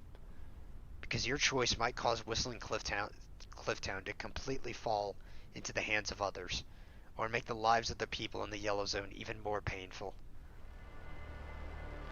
If this were just your own path, I would let you choose to walk it to the end. But you are not the only one on this path, and as the Commander's tactical doll, I cannot pretend not to see it. Of course you'd say that. No matter how many times, I think you'd all say that. I will stop you and defeat you, Mr. Powell. But I don't intend to hate you. From now on, many enemies like you, harboring their own hardships, will appear before the Commander and me. I will defeat them all and step over them to keep moving forward. But I won't hate them, nor will I apologize. Because I won't let you change me. Hard lines all around. Powell looked at the doll in front of him with shaken confidence. She was already a completely different person from before. Realizing he couldn't shake her mentally at all, he chose another plan. Pegasus! The warhorse's eyes flashed red. Almost at the same time, the surrounding mobile units already started moving again, pointing their muzzles at the dolls. Is this the pressure of a final boss? I'm so excited! Stop getting excited, cover me properly!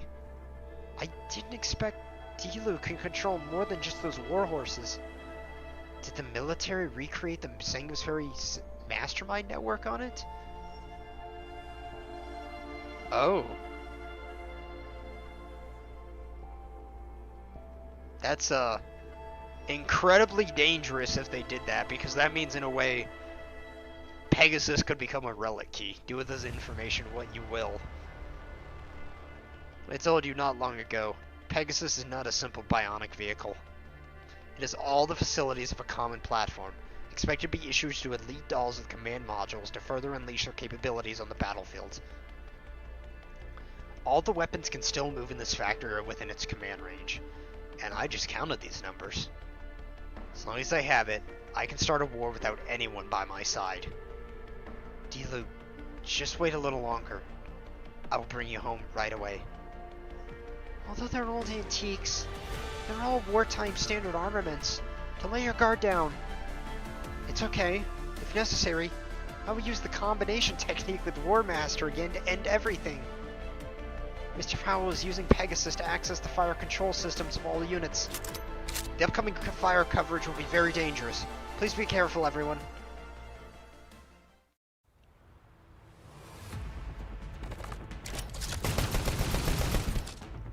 Woo! Such strong pressure! As expected of an awakened warhorse, it is indeed suitable to appear as a final boss. I'm gonna one-shot it. Mr. Powell is using Pegasus to access the fire control systems of all units. The incoming fire coverage will be very dangerous. Everyone, please be careful.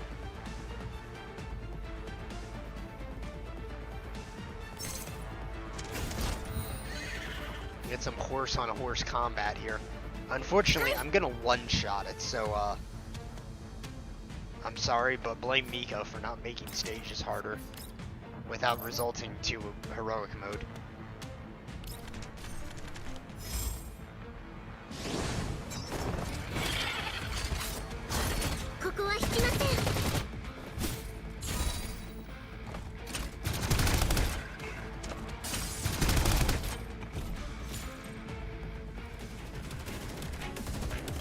Huge combat mechs and chariots are not something rifle bullets can stop. Although they weren't loaded with enough ammunition either, just a few missiles were enough to leave the doll frames in tatters. Although it was Powell's first time coordinating with Dilu, he'd obviously undergone considerable prior training, so his control was not so clumsy. Unfortunately, even so, Powell himself was the biggest weakness right now. The dolls moved too fast, human eyesight, reflexes, and input speed undoubtedly slowed Dilu down. Scavenger seized the opening first. She avoided Dilu's strafing, intruded to Powell's side, and she swung her saber at him. Although the shield briefly blocked her slash, it still tore into Powell's sleeve, causing Vera to scream. As you said, this is for use by dolls. To be precise, our Sangusari elite dolls. Your processing speed is just a burden. I really want you to learn how to fight. I really want you to learn how to fight a modern war. Oh, Nixie, don't want to mind him. I see. You asking me to leave everything to Dilu? Don't even think about it. I'm alone enough to deal with. I alone am enough to deal with you. It's because you issue an automatic command network. Sorry, that line messed up. It's because if you issue an automatic combat command, you won't be able to protect your sister. Exactly. Automated combat robots won't deliberately avoid Vera. A single stray bullet could cost her her life. Some like pitching here. So you're scared, aren't you? Dude, this child is unreliable. Why does she talk so much like Satan's fairy? Liushih, use your eyes. Look at the frame. Liushih climbed on top of a hydramech and continuously fired in its vulnerable parts, destroying the main connecting joints. Liushih detached the main cannon and used its firepower to destroy the automated chariot chasing Liushih, but the recoil knocked her to the ground. Those that played GFL 1, yeah, that's gonna basically one-shot anything. Oh, finally got an effective weapon. What? Warmaster, I can't feel my legs. Yeah, next time you use my frame as a weapon so casually, your legs will definitely fall off somewhere further away. Even further away. You're just pinned down. Crawl out yourself. Seizing the moment while Powell controlled the mech, Liushih grabbed Dilu's reins. However, a doll's strength was no match for the custom-made mech, and she was dragged along. Mr. Powell, stop being so stubborn. You still have a chance to hold Vera's hand again. It's not over yet. As long as you aren't there. Seeming to understand instantly, Powell directed all his mechs he controlled to target Liushih. Ironically, this contained a subtle trust. If it's Liushih, even in the greatest crisis, she won't implicate Vera. She will definitely draw the danger as far away from Vera as possible. The moment he had entered the command, Powell realized with the start, his trust in this enemy had far exceeded his trust in himself. Dilu, stop! The steel warhorse charged forth. Without firepower, it was a pure weapon of destruction. Liushih's frame was sent flying more than 20 meters. Scavenger tried to grab the reins, but it was thrown off as well. Dilu charged towards Liushih regardless of everything, rearing its front hooves high. Watching Liushih lying on the ground, Powell let out a roar of victory. Brother, no! Liushih! Liushih rushed desperately towards Liushih, but everyone was shocked by the scene before them. The mechanical horse suddenly froze as if shut down, its heavy iron hooves hanging high over Liushih, never falling. Dilu's eyes flashed alternately with red and blue light, reflecting the struggle in its heart. Dilu? Do you still recognize me? Oh, they're playing this song from Angular Gyrus. I believe it's, Dance with the Dead. Pegasus! Impossible! I possess access to the deepest level, and that is absolute. Dilu is not just your weapon for war, it's also our partner. Liushih slowly propped herself up, while Dilu, under Powell's repeated urging, stomped down towards the rising Liushih. With the doll's reaction speed, Liushih could have easily dodged, but she had raised her hand just to meet the warhorse iron hoof. General, we're here. Liushih, hold steady. Okay. A loud bang, but not the sound of Liushih's frame being trampled and shattered. She held her hands high to grab Dilu's four hooves, while Dushevnaya, Phelan, and Liushih stood side beside Liushih, blocking Dilu's trample together. Powell noticed that Dilu's eyes remained blue for longer periods, and its control over other combat mechs and weapons became increasingly inefficient.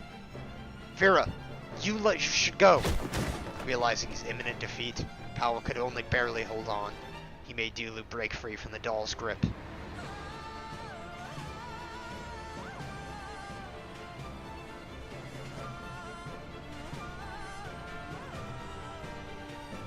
Sorry, I have to let this play.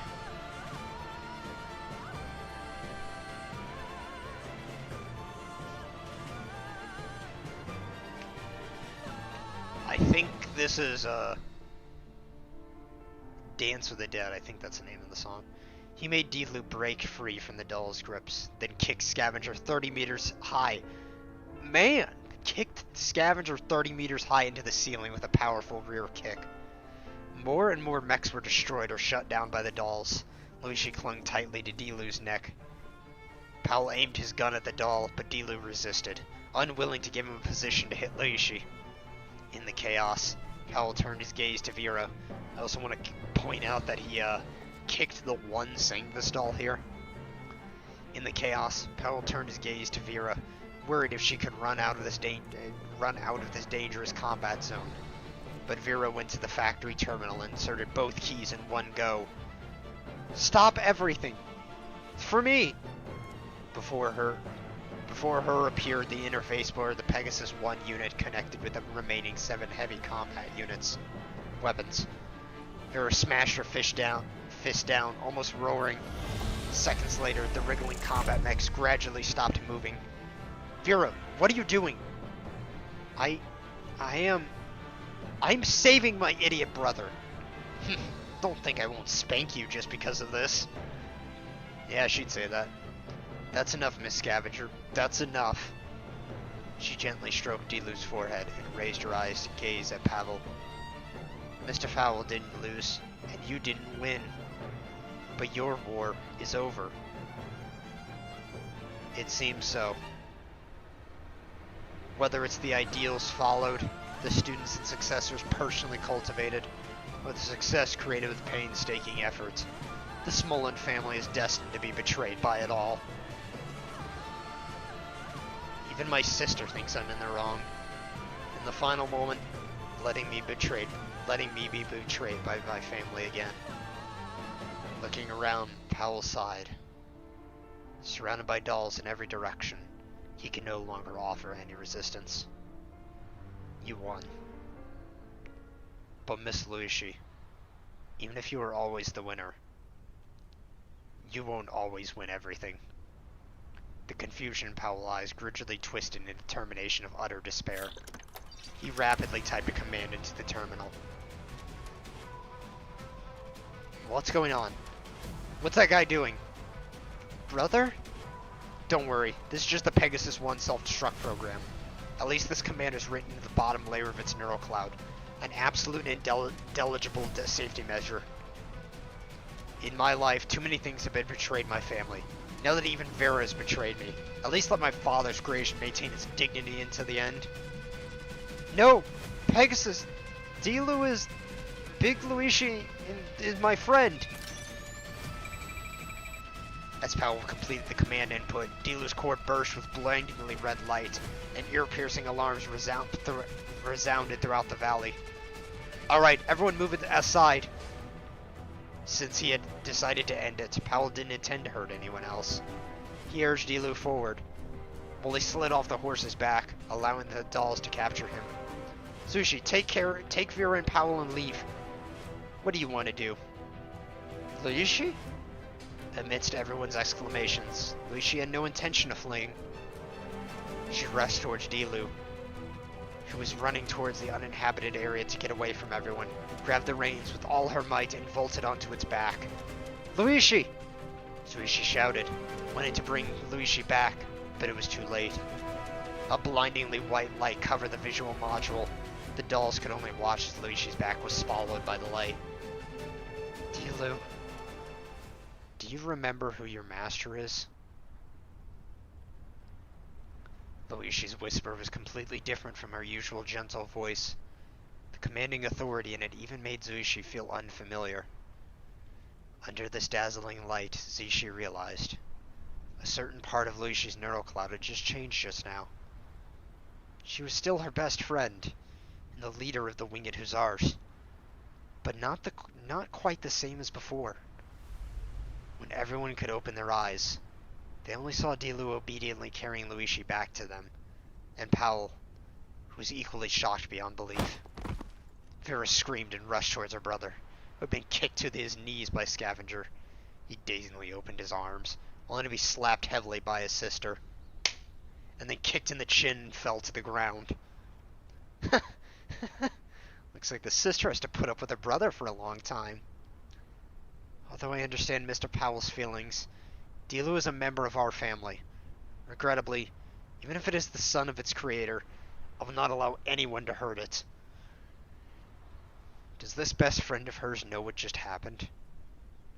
Seeing Liushih's relieved, secure, and gentle smile after unburdening herself, Liushih decided to ask her next time.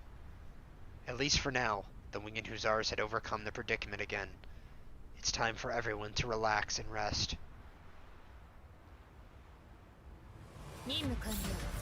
容疑者は全員逮捕しました。 Best boy Dilu, that's what I'm saying.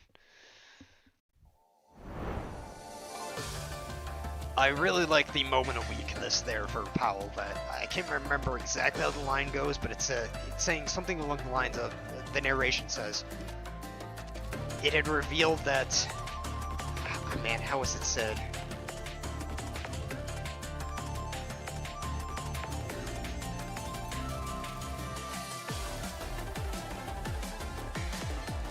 Paraphrasing here, that the respect for the others was stronger than the respect for himself. In that he was doing all of this more to preserve his family and himself and his legacy than he is for the sake of others. Or, for the sake of himself. This is his way to prove himself. And the last one, here we go. Okay. The incident ended in an unexpected way. Although they hadn't experienced a fight, on this special night, everyone regained their expectations for the new year. The winged hussars camp was decorated with lanterns and festoons. A warm bonfire burned in the center of the square, dispelling the chill of the winter night. In a corner far from the crowd sat a figure out of place in the lively atmosphere. How the Grinch stole Christmas right there. Brother, does it hurt here? It's okay. Knowing my sister is so strong, I can rest assured in the future. Vera sat Powell aside, carefully treating the wound on his head. Just as Powell said, most of it was Vera's own doing. Angered by her brother's stubborn refusal to reconcile, Vera beat him up emotionally. In the end, even Scavenger had to intervene. It is said to thank the people who came to support her. Liushih purchased all available food and drinks and prepared this feast. What a strange doll. Brother, haven't you reflected yet? If they weren't so merciful, we would have died many times over. As a loser pointing fingers at the winner's leniency, you will suffer retribution. That's right, you guy. I still want to beat you up even now. Don't think everything is over just because of just like this, causing so much trouble and finally wanting to kill the cute Dilu. Everyone. Approaching the siblings were Vera's former winged hussar partners and the dolls who resolved all incidents this time. The girl looked at the winged hussar's gaze and lowered her timidly and ashamedly. But the bosses also said, at least tonight, if only for tonight, they can hope everyone can eat together. That's a good line about justice. It was also mentioned at the start of the previous note that you don't have to apologize you don't have to feel a bloodlust against someone you hate, but you don't have to forgive them, so to speak. Vera looked gratefully at Luca and Ivana. She understood clearly that she would never return to the winged hussars. However, the other party at least tolerated her existence. Just this alone made Vera feel immensely saved. She covered her eyes, letting tears fall through her fingers. Powell looked at his crying sister, gently raised his hand, but eventually lowered it helplessly. He looked at the winged hussars, whom he considered enemies. Some of their injuries were far worse than his. Since today began, Powell had been waiting in one spot, waiting to see if anyone would approach him, beat him, or end his life. He waited in vain. Then, just then, a steaming bowl of dumplings was suddenly handed to him. Here, for the demon king who found his way back. Huh? What's this? This is just a magical food that restores relationships once eaten. In ancient Oriental legends, it possesses the magic to dispel cold and mend bonds. Even a soul fallen into darkness can trace its warmth in its deliciousness. Find a trace of warmth in its deliciousness. So, please enjoy. No, you set the dialogue difficulty too high this time. Brother, eat a little. This was specially saved for us by Big Sis Liushih. After everything I've done, Big Sis Liushih said, no matter the stance, on this day, no one should welcome the new year on an empty stomach. Also, a holy dork douche, yeah. Dropping the phenomenal line, even a soul fallen into darkness can find a trace in its warmth of deliciousness. Reflection, admitting mistakes, punishment, everything. Wait until you're full. That is the correct way for humans to handle affairs. I tried to do bad things and failed. Giving up on myself also failed. I am a failure. There's no ambiguous space to hide here. However, Powell took the dumpling somewhat awkwardly, staring at the food. Very gently leaned her head onto his shoulder. But I don't think Brother's desire to save Dad is wrong. Big Sis Liushih said that the human she likes and respects the most once said, you cannot use the wrong methods to reach the right result. Let's start over this time, brother. Let's save Dad in a way that allows us to face everyone with our heads held high, and then together, let's try to become a little happier, okay? I really hope these two become recurring characters. It was Whistling Clifftown as a whole, because I'm guessing everyone's going to go back, including Liu, to join the Winged Hussars, but I really hope this plotline picks up again. That kind of thing. Is it possible? Faced with his sister's innocence, Powell couldn't help but laugh dumbfoundedly. In this world, people like Liushih and Liushih are rare as phoenix feathers and unicorn horns. He knew better than anyone what darkness and cruelty lay in the world unknown to Vera, and he was even more aware that he himself was a part of this cruel world.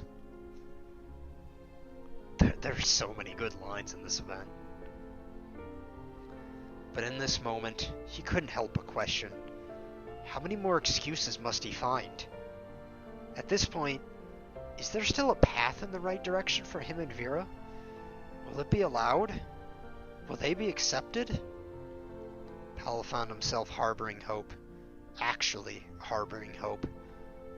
Just like the burning sensation in his mouth. Incredibly real. Brother, are you okay? Someone added something to the dumplings. Oh, that's the 500 times capsaicin capsule Big Sis Dushevnaya added. She said whoever eats it is blessed. Congratulations, brother. 500 times capsaicin. Are we talking like 500? What Scoville are we talking? Huh, brother. Why are you crying? Are you okay? Hey, don't wipe your snot and tears on me, brother.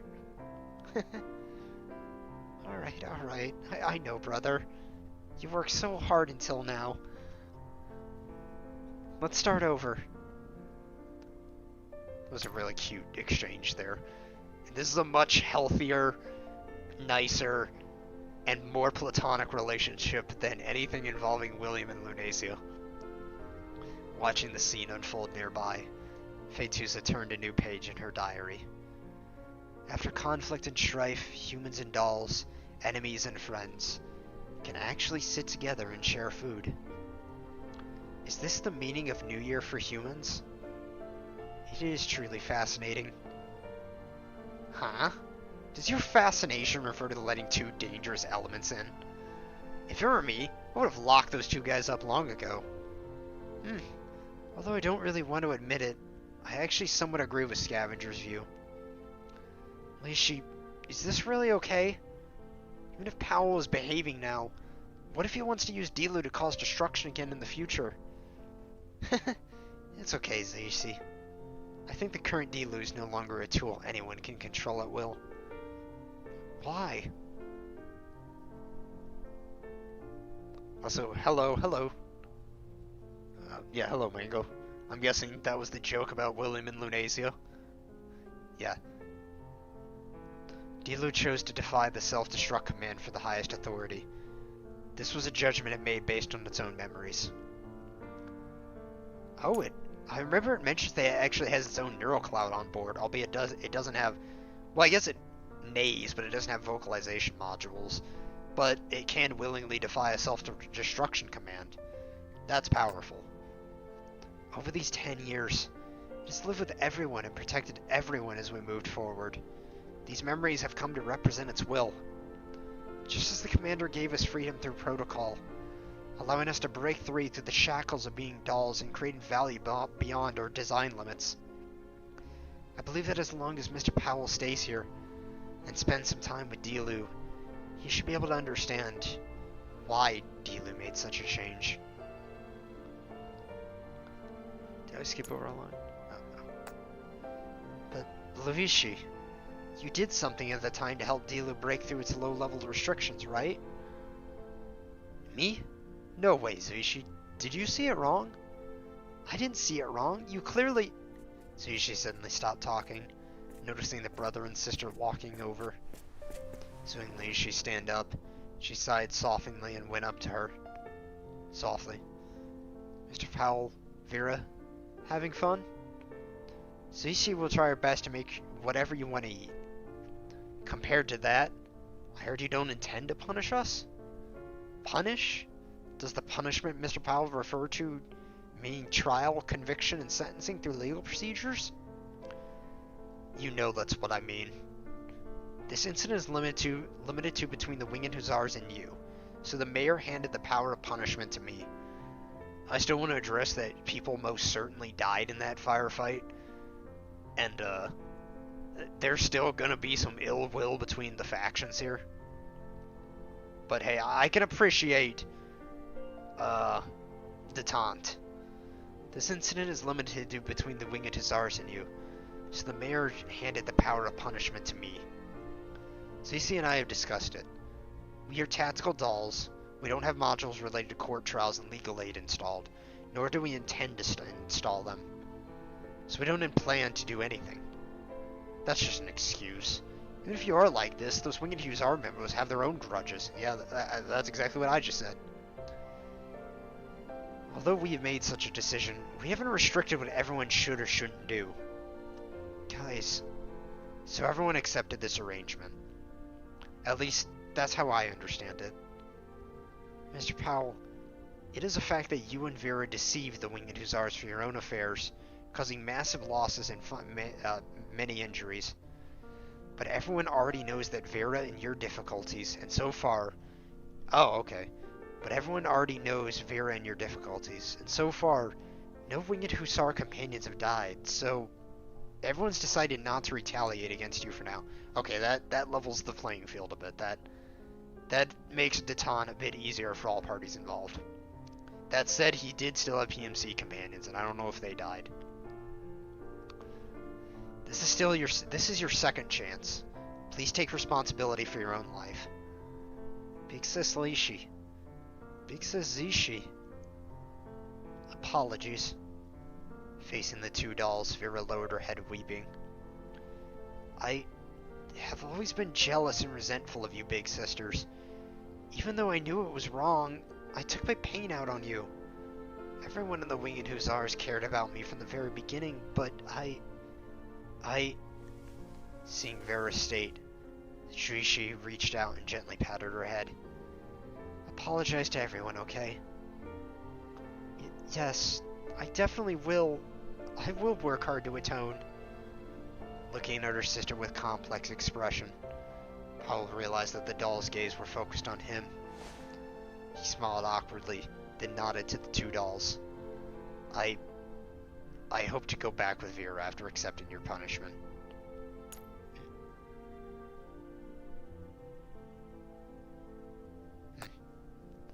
Even without relying on the conglomerate, the data sorted out from Svarog that might be related to my father was still strong evidence. I will try to fight for my father's early release. Then, the family can go live in a quiet place. That's good. While speaking, Liushih raised her hand and handed a black package to Pavel. This is... Hello, Mr. Irma. Welcome, welcome. We're, like, right on the final node. Apologies for starting so late, but I ended up doing other things, and I just kind of felt like reading right now for the last bit of the evening. But we're like, right at the end. Like, at the very end, the last node. It's travel expenses. Also, there are relevant documents prepared by our acquaintances at Griffin. If I ever do this again, I'll absolutely make a schedule and commit to it, and not just like, hey, I'm gonna go live sometime tomorrow, I hope you are there. That's a bit insincere of me, and yeah, I shouldn't have done that. I apologize. According to a genius and beautiful friend of the commander, according to a genius and beautiful friend of the commander who is vacationing on the Elmo, Dr. Smolin's case involved 5 high-ranking URNC officials. Oh. Svarog, for at least 3 of them, is just one of many small episodes inconvenient to disclosure. That's a screenshot there. I wonder... I'm guessing that friend is either Alva or Helen. Well, I'm just saying, it's mainly Helen, Defy, or someone else. I don't know who else it could be. Excuse me. Sorry.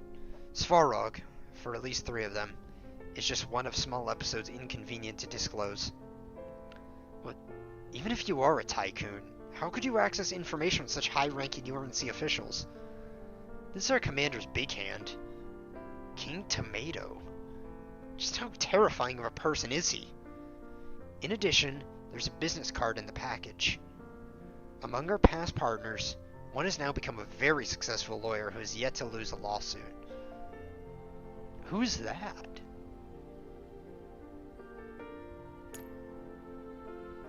I wonder if... Who's that? Do you guys think that's Lamb? Is it Yelena? Because both of them were in finance and the legal world. Albeit both of them were in more in finance, but they both had legal backgrounds. Huh. In addition, there's a business card in the package. Among our past partners, one has now become a very successful lawyer who is yet to lose a lawsuit. You can go find her. Yeah, and it is a her, so, you know, it could be a doll. Oh, okay. There it is. Yeah, it's a doll, a lawyer, someone working in the legal world. A freed former Griffin doll working as a lawyer? I didn't expect the commander to be willingly to let go and give such freedom to such a capable doll. That's the commander's charm. You guys can't learn it. Although I don't plan to be a black market merchant anymore, I also don't like owing too many favors. Powell took out 2 intertwined pendants from his pocket and gave them to Liushih. These were left to Vera and me by our father and mother, representing the respective authorities. They can unlock all areas within the Svarog arsenal. I'm still confused if this is trying to say, like, this is what was left of Svarog Heavy Industries, if Svarog Arsenal is a different enterprise from Svarog Heavy Industries, or if Svarog Arsenal is, say, like a black project wing of Heavy Industries operational in the contamination zone. Sort of like in the same way Lockheed Martin has the Skunk Works division, Svarog Arsenal could be the black division of Svarog Heavy Industries. Just a question. You can access all the roads you need, including the activation codes for production equipment. Consider this payment for your medication and travel expenses. Is this okay? This only thing happened. This is the only thing Vera values, right? That's exactly why I want to give them to you, big sis. Aww. Brother and I have decided to start over. Even without this, family is still family. I wasn't grabbing that. It's kind of important info. Wow, really the lawyer line too. Brother and I have decided to start over. Even without this, family is still family. Even if it can bring even a little inconvenience to the Winged Hussars, I'd feel better too. And then there's this. Paula handed another item to Liushih. The dolls frowned after taking it. These numbers are the intelligence ledgers I've operated in the Yellow Zone to date, including information on agents arranged by the conglomerate in various Yellow Zone settlements, as well as some hidden arms caches. Oh, that's immensely useful to post-Mokoshi and Elmo. Everything I've accumulated as a broker so far, as well as the plans the conglomerate is already implementing everywhere in the Yellow Zone that I have access to, and the disappearing secrets. Sorry that I keep doing this to grab notes, but it's actually, I could tell this chapter is probably gonna be a main story chapter in the same way Lenna's is. Wait, isn't this a very critical document? This was originally insurance I left for Vera after the conglomerate no longer needed me, hoping that they'd be wary of this information on it then. But now, please give it to King Tomato. This should help that person understand how the conglomerate controls the Yellow Zone. Like that is something that cannot be deferred to a side story. The operations of Czech Fabin primarily, especially right after we deal with Czech Fabin and Mokosh. I have not read Darn Forger, but I kind of know a few events here and there. Hence why I think this is probably going to become a main story chapter. And I'm guessing Basti's comes first then. I haven't read Basti's event either, I'm a little late to the party. Commander, I don't know what he really wants to do, nor do I know if he can succeed, but many pieces of information in this notebook could get someone killed if even one is spoken. If you don't like it, just burn it. I understand. Regarding the provision of information and supplies to the commander, I also extend his thanks on your behalf. But you can hand it to that person yourself, right? If I were still a black market merchant in the Yellow Zone, I would definitely visit. But now I have to deal with my father's affairs first. I'll visit after the dust settles. Man, I really hope these two join the Elmo faction or Dalistan or the GRF, whatever organization we're gradually building here on. I really hope these two were recurring characters. Fantastically written. Okay, my time in the Yellow Zone comes to an end here. Powell bowed his head to the two dolls. Unlike when facing big shots from the Gerard group, this was a scene that made him relax, even when comfortable and full of relief. After he raised his head, he made another request that put Liushih in a difficult position. Pegasus was the name chosen by my late mother. Although Dilu sounds nice, can you occasionally call it by that name too? Okay, so that's why Liushih's horse is just blankly called Pegasus in Liushih's gameplay. It is originally called Pegasus, referring to the program.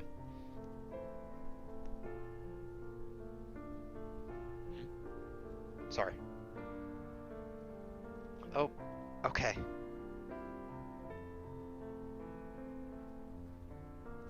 And then Liushih's face dropped immediately, because she said she spent 3 days and 3 nights coming up with that name. Nonsense, I did not. It was already late at night, and some people had fallen into deep sleep. But for some reason, the two leaders of the Winged Hussars were sitting around the camp next to an Aegis doll that shouldn't have had a neurocloud, smiling brilliantly. The commander is so cunning, sneaking into the banquet with such a body. They don't want you to know this, but the commander actually has a banging body like that. He looks like an Aegis. Or she. Now, I'm not just using the beacon as a videotape. No. I'm just using the beacon to use it as a video phone. I should have logged off already. It was Dandelion who said she wanted to see what you were eating. Is the commander leaving us again? Commander, don't go. I'll buy you anything you want. I didn't mean that. Also, Liushih is drunk. Liushih, please go take care of her. I'm happy today. Come drink with me, Commander. There are dumplings too. Come on, have a bite. I told you this is a video phone now. Are you drunk too?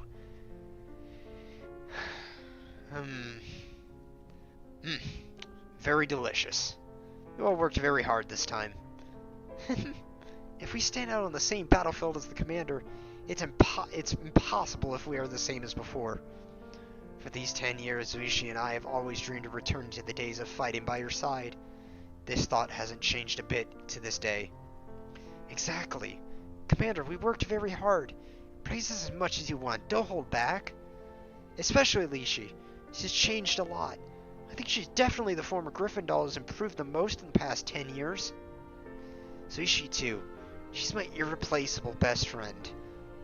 Although, I really want to fly back to the Elmo right away. Commander, the Winged Hussars and Whistling Cliff Town will still occupy a bit of our time for now. I looked at the dolls to my left and right, and made contact with the doll's camera move, and made the combat doll's camera move up and down a few times to signal a nod. No need to be anxious. We are walking the same path, and sooner or later we will meet at some point. Before that, you can always return to the Elmo. I will properly make up for the 10 years I couldn't spend with you. That's my goat right there, and that's my what. To have such a moment of mutual understanding with you is the greatest reward for me in these 10 years. Thank you, Jimmy and Miko, for this phenomenal line. I'm happy now. Very happy. Commander, there's one more thing I need to ask your instructions on. A very serious expression suddenly appeared on the gentle but somewhat dazed face of Liushih. I understood the true purpose of our communication this time. Svarog Arsenal, isn't it? Yeah, what a line, yeah. I gotta admit that I got a bit misty-eyed when Liushih and Liushih, or when Liushih was at Liushih's bedside. I can't even lie, and that line got me too. That was so good. Yes, we still have internal disagreements. Some people want to reseal it directly, but others think we can explore its internal situation first before making plans. Or, did I misread that? But others think we should explore its internal situation first before making plans. How do you think we should handle it, Commander? Is that so? I didn't think of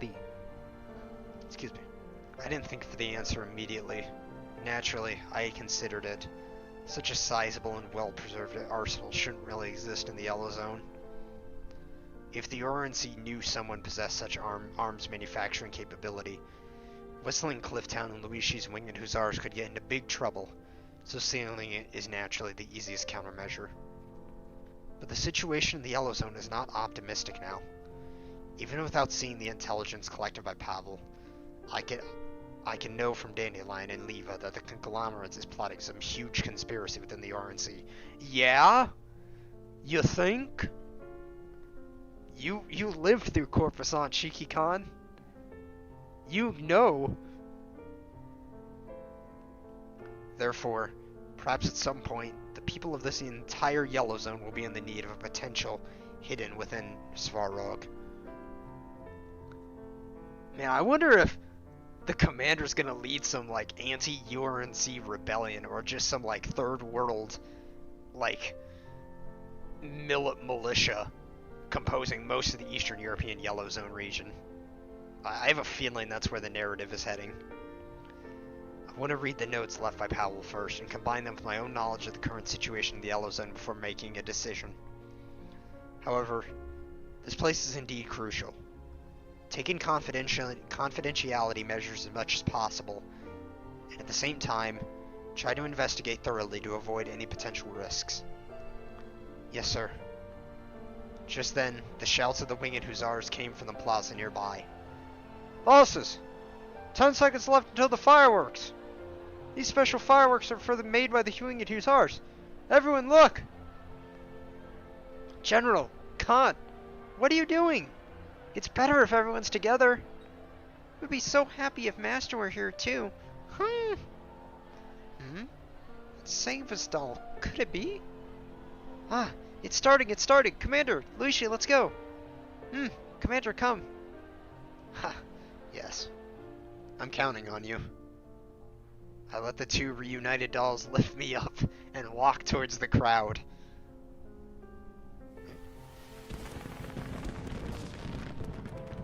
Is Shiki-Khan establishing the GRF still on the table? Almost certainly. After the countdown, oh, here's the CG. And that has some fantastic energy to it now that there's context for it. Among events that have like character event CGs, this has to be one of the strongest in that regard. After the countdown, Luke and Ivana lift the fuse together. Fireworks whistled into the night and exploded above Whistling Cliff Town. I'm sorry to disrupt the energy like this, but I have to mention it. Have you guys ever seen the firework ICBM video where it shoots up like a missile and detonates in the air like a car siren? Sorry. Good, dumb errant thought. Colorful lights instantly illuminated the entire valley, making the upturned faces of everyone shine brilliantly, or brightly. They really have to make some dark background for CG text. Like, how do you read this on the left side? Under the brilliant fireworks, the girls firmly believed that the moment of a reunion would come soon. I also wonder if this CG is of the POV of the commander or something. The day we meet again will surely be bright and beautiful. Aww. The day we meet again will surely be bright, and it will be a bright and beautiful spring day. Yeah, I wonder when Liushih and Zixi are coming. Well, I'm guessing maybe Liushih will officially join the Elmo with Zixi, because if they're staying together at Whistling Cliff, and the commander still has matters to attend to, I'm guessing that's how it's going to work out.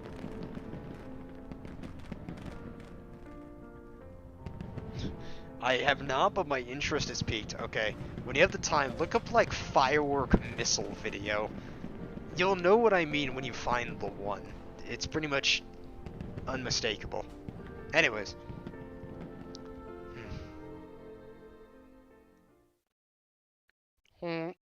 Beep. Oh. Okay. Okay, so this story is 100% going to be a main story chapter, isn't it? It may not be voiced. Oh shoot, I'm hitching. Okay, yeah. I don't know what's happened there. I started hitching there. Okay, it's back to normal. Everything about Whistling Cliffs, the Svarog Arsenal, the organization of the RNC conglomerate, incursions in the region, Pavel and Vera's project with Dr. Smolin and the Svarog Arsenal. I strongly suspect that Liu's event is going to be a main story chapter in the same way Lena's chapter is, or Diane at Centaur Racy. Unfortunately, it's not voiced yet. When it comes to Ian, I hope it is, but hey, we work with what we got. Anyways, it's time. Now this is the biggest proof it's main story related. Task Force Defy. What kind of voice do I give all of them? Task Force Defy. 78th, 89th contact. Or, no, I'm just going to do that. Requesting connection. Go ahead. Regarding the content of the Red Zone monitoring mission, Voimishtina and I have confirmed it. Okay, so this is what they were talking about earlier about Voimishtina going on a work vacation. So Oliva and Voy have temporarily left the Elmo for a Red Zone monitoring mission. Okay. Although there are no objections to the content, our efficiency may be limited given our current configuration. It's inside the Red Zone, right? Yeah, it is Red Zone monitoring. Can I request support? Who do you want to request? That person's infiltration mission is drawing to a close.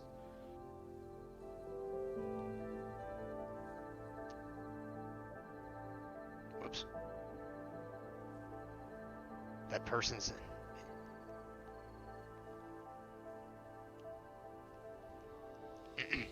Can you evacuate early to prioritize supporting the mission here? Regrettably, request denied. The reason being? Precisely because it's the closing stage. We can't pull her out at this time. You know that person's character better than I do. I wonder if they're talking about AK-12. Yeah. If the mission happens to fail because of this, she will probably become very troublesome, right? Indeed. However, I have another suitable candidate. Ah, this person is also an old friend of yours. So there's no need to worry about combat power. You should all work together. Yeah, they're definitely referring to probably AK-12, because they mentioned they know what's the line? You know that person's character better than I do. That screams AK-12. Because, well, I don't know if Defy and Niketa have even had dialogue before, but that's true. Niketa, as far as I know, is still embedded in Mangi. So there's no need to worry about combat power. You should work well together. Since it's the organization's arrangement. Oh! Okay. For those who haven't read Corpusant, I'm not going to go into too much detail here, but this is a very important line. Since this is the organization's arrangement, I have no objections. In addition, arriving with the support of personnel this time is a batch of supply materials dropped by the organization. Supply materials? Is it protective equipment against red zone contamination? Not entirely. Considering the long tracking route of this mission, the organization prepared a batch of lightweight clothing for emergencies. Lightweight clothing? Yep. Although the fabric coverage is reduced and the protection isn't comparable to tactical gear. They have... Oh, I wonder if this is, Alright, I'm not going to say the voice out loud. I'm not going to say who I think it is out loud. But if those who played Corpusant, Defy's partner, who we don't see. Not AK-12, but their current partner. Although the fabric coverage is reduced and the protection isn't comparable to tactical gear, they have higher practical value than the tactical gear when infiltrating special occasions. Wait, what did that say? They have higher practical value than tactical gear when infiltrating special occasions. I'm also screenshotting all of this because this is actually probably the most dense lore segment that's going to tease the next event. After all, violence can't solve everything. Anyway, you'll understand once you get the supply crate. Alright. The style of clothing isn't important. Could it be related to the guy who tried to rizz up Alva back in Germany? Wink wink nudge nudge. No, but think of the same wider circle. That style of clothing is not important. As long as it ensures the mission goes smoothly, I won't object. Alva's pragmatic as behever. So next, please remain on standby. I'll transfer the communication to your new companion. Good luck with your operation. Okay, new companion has to be the other person that Defy is related to, mentioned at the end of Defy, that isn't AK-12. Also, that was a really good event. Yeah, it's not stated who that person is. Well, chat is a bit delayed, so I don't know exactly what you're referring to. But, again, I'm not going to say too much about Corpusant here. I'll get to the story review in a second. But, we don't know exactly who the unknown person is that they're speaking with. I think I know who's speaking to Alva there, but the new companion is not AK-12 or Voimishtina. Voimishtina is with Alva, but she isn't in the room, and it seems like AK-12 is still busy doing AK-12 things. However, I have a good guess as to who that last person is, or at least the companion they're sending. However, for the time being, we got Sextons on the menu. As for the event itself, that was really good. I'd seriously rank that in like the higher end. It's definitely not my favorite character event, probably not even close, but it certainly leans heavier and higher on where I would put on the rating scales. It probably helps that it's main story focused. Unlike Sakura's event, I don't think this cannot come early. I have not read Dawn Forger, but I at least know a few things, and I have been spoiled slightly on a few things because of this. But the general gist of Dawn Forger isn't giving away too much. However, this is a main story event, and it's pretty solid. I mean, first and foremost, I love seeing Liu's character. I mean, that's the point. That's given and obvious. Everyone knows this. And, hey, we got Liu lore.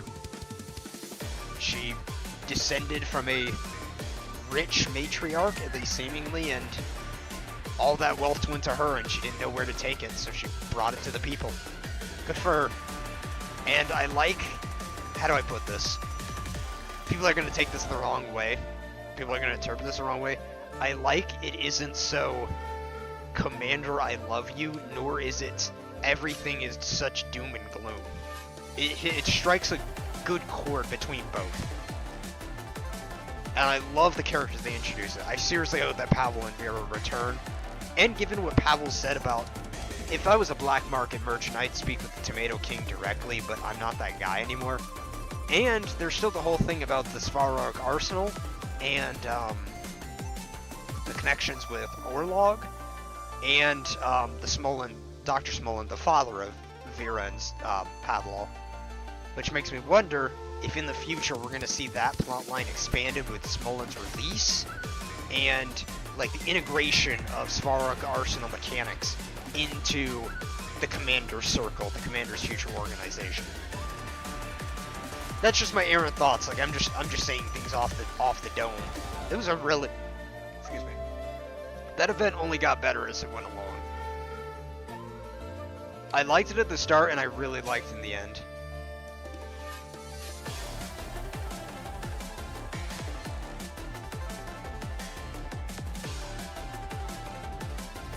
I guess I'll quickly.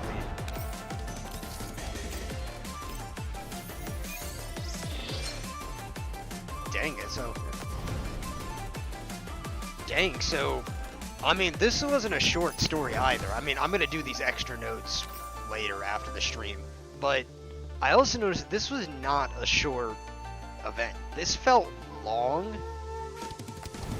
Commander needs a mecha horse, I agree. Well, it said, Dr. Smolin and his wife produced these things to command up to 11 autonomous units at a time from a single command unit, so... Hey, maybe you could have a cavalry charge of the Commander and Liushih both leading, like, platoons of them. I think that'd go hard. And they still have the machine tools and blueprints to produce them, so it's certainly possible, especially if they can free Dr. Smolin. I wouldn't be surprised if there's a plot line in the future. Maybe when Liushih's introduced, she comes in the future, which I'm also guessing is when Liu's officially going to come to the Elmo. If Smolin is freed, and his kids, Pablo and Vera, come to the Elmo, or like the Elmo organization. Because, at the end of the day, we're still, this isn't an insult, but we haven't progressed a ton since Corpusant. There's a lot that goes on in Anti-Parallel and Dawn Forger, but in terms of worldly progress, it's just starting to, like, the Commander's trying to re-find his place in the world after, like, the shackles are off, the tables are turned. Like, all deals are off when you're a terrorist. So to speak. And now the Commander is trying to rebuild his power.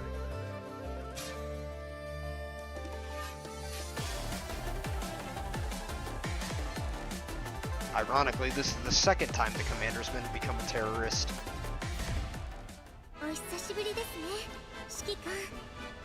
So, that was the end of the event, and I mean, I could probably sit down and write out my events more. I'm just ranting and raving about the things I like here. I can't really put together a ton of coherent thoughts and reviews here, but generally my review was very positive.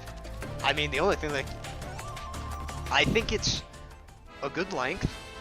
It introduces characters that have good reason, good character, and for them, especially the dolls,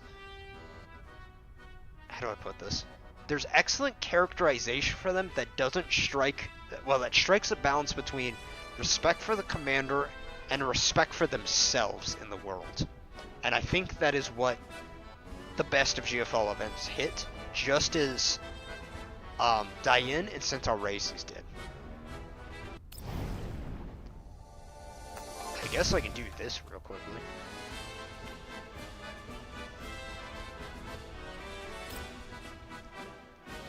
If you guys want to make any comments, I'm not sure how much longer I'm gonna stream, but I am gonna like do my crew deck stuff here. I'll play as Liu so you guys can look at her. Also, hey, say hi to family.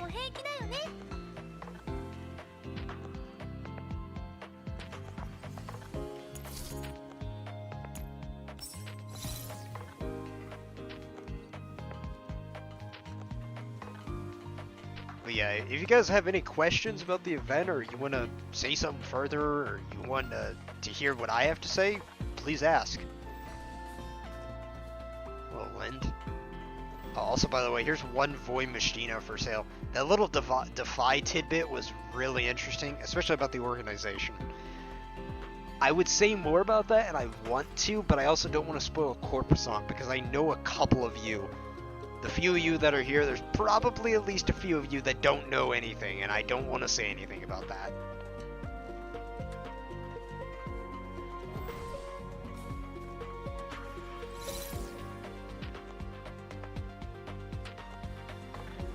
If you do stream again, I'd be down for a lore stream sometime. I mean, okay, wait. I may be glitching hard here, guys. We may have a problem. Alright.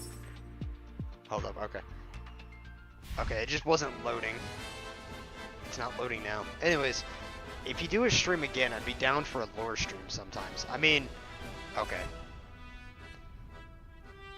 My game, I think I'm having some, like, hitching issues between the game. I've noticed this happens. I don't know if this is a memory issue or... a GPU issue or something loading.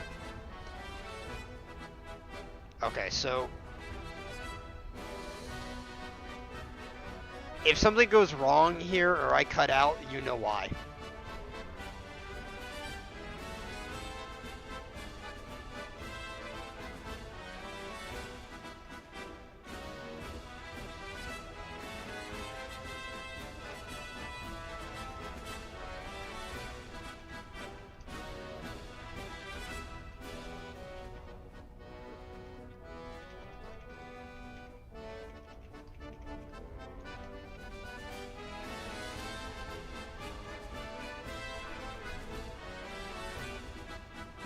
Okay, since I can't highlight anything, I'm going to end it here.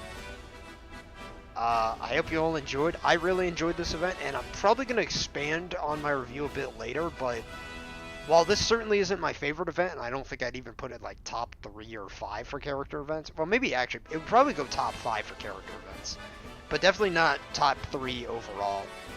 That said, solid event. Thank you, Mika.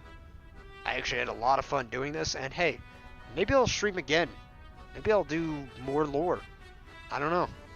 Maybe I have a 20,000 word Shrike document that I've been sitting on for years, or not years, sitting on for the past like year or so, and I haven't done anything with it, and I should. Maybe I should turn that into an SCP video. Huh?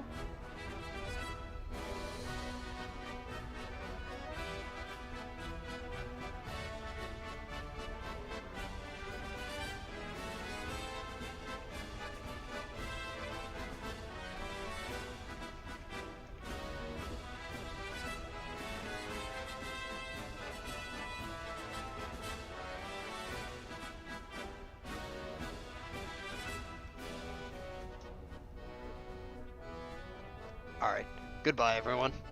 It's been fun. Maybe again, maybe another time.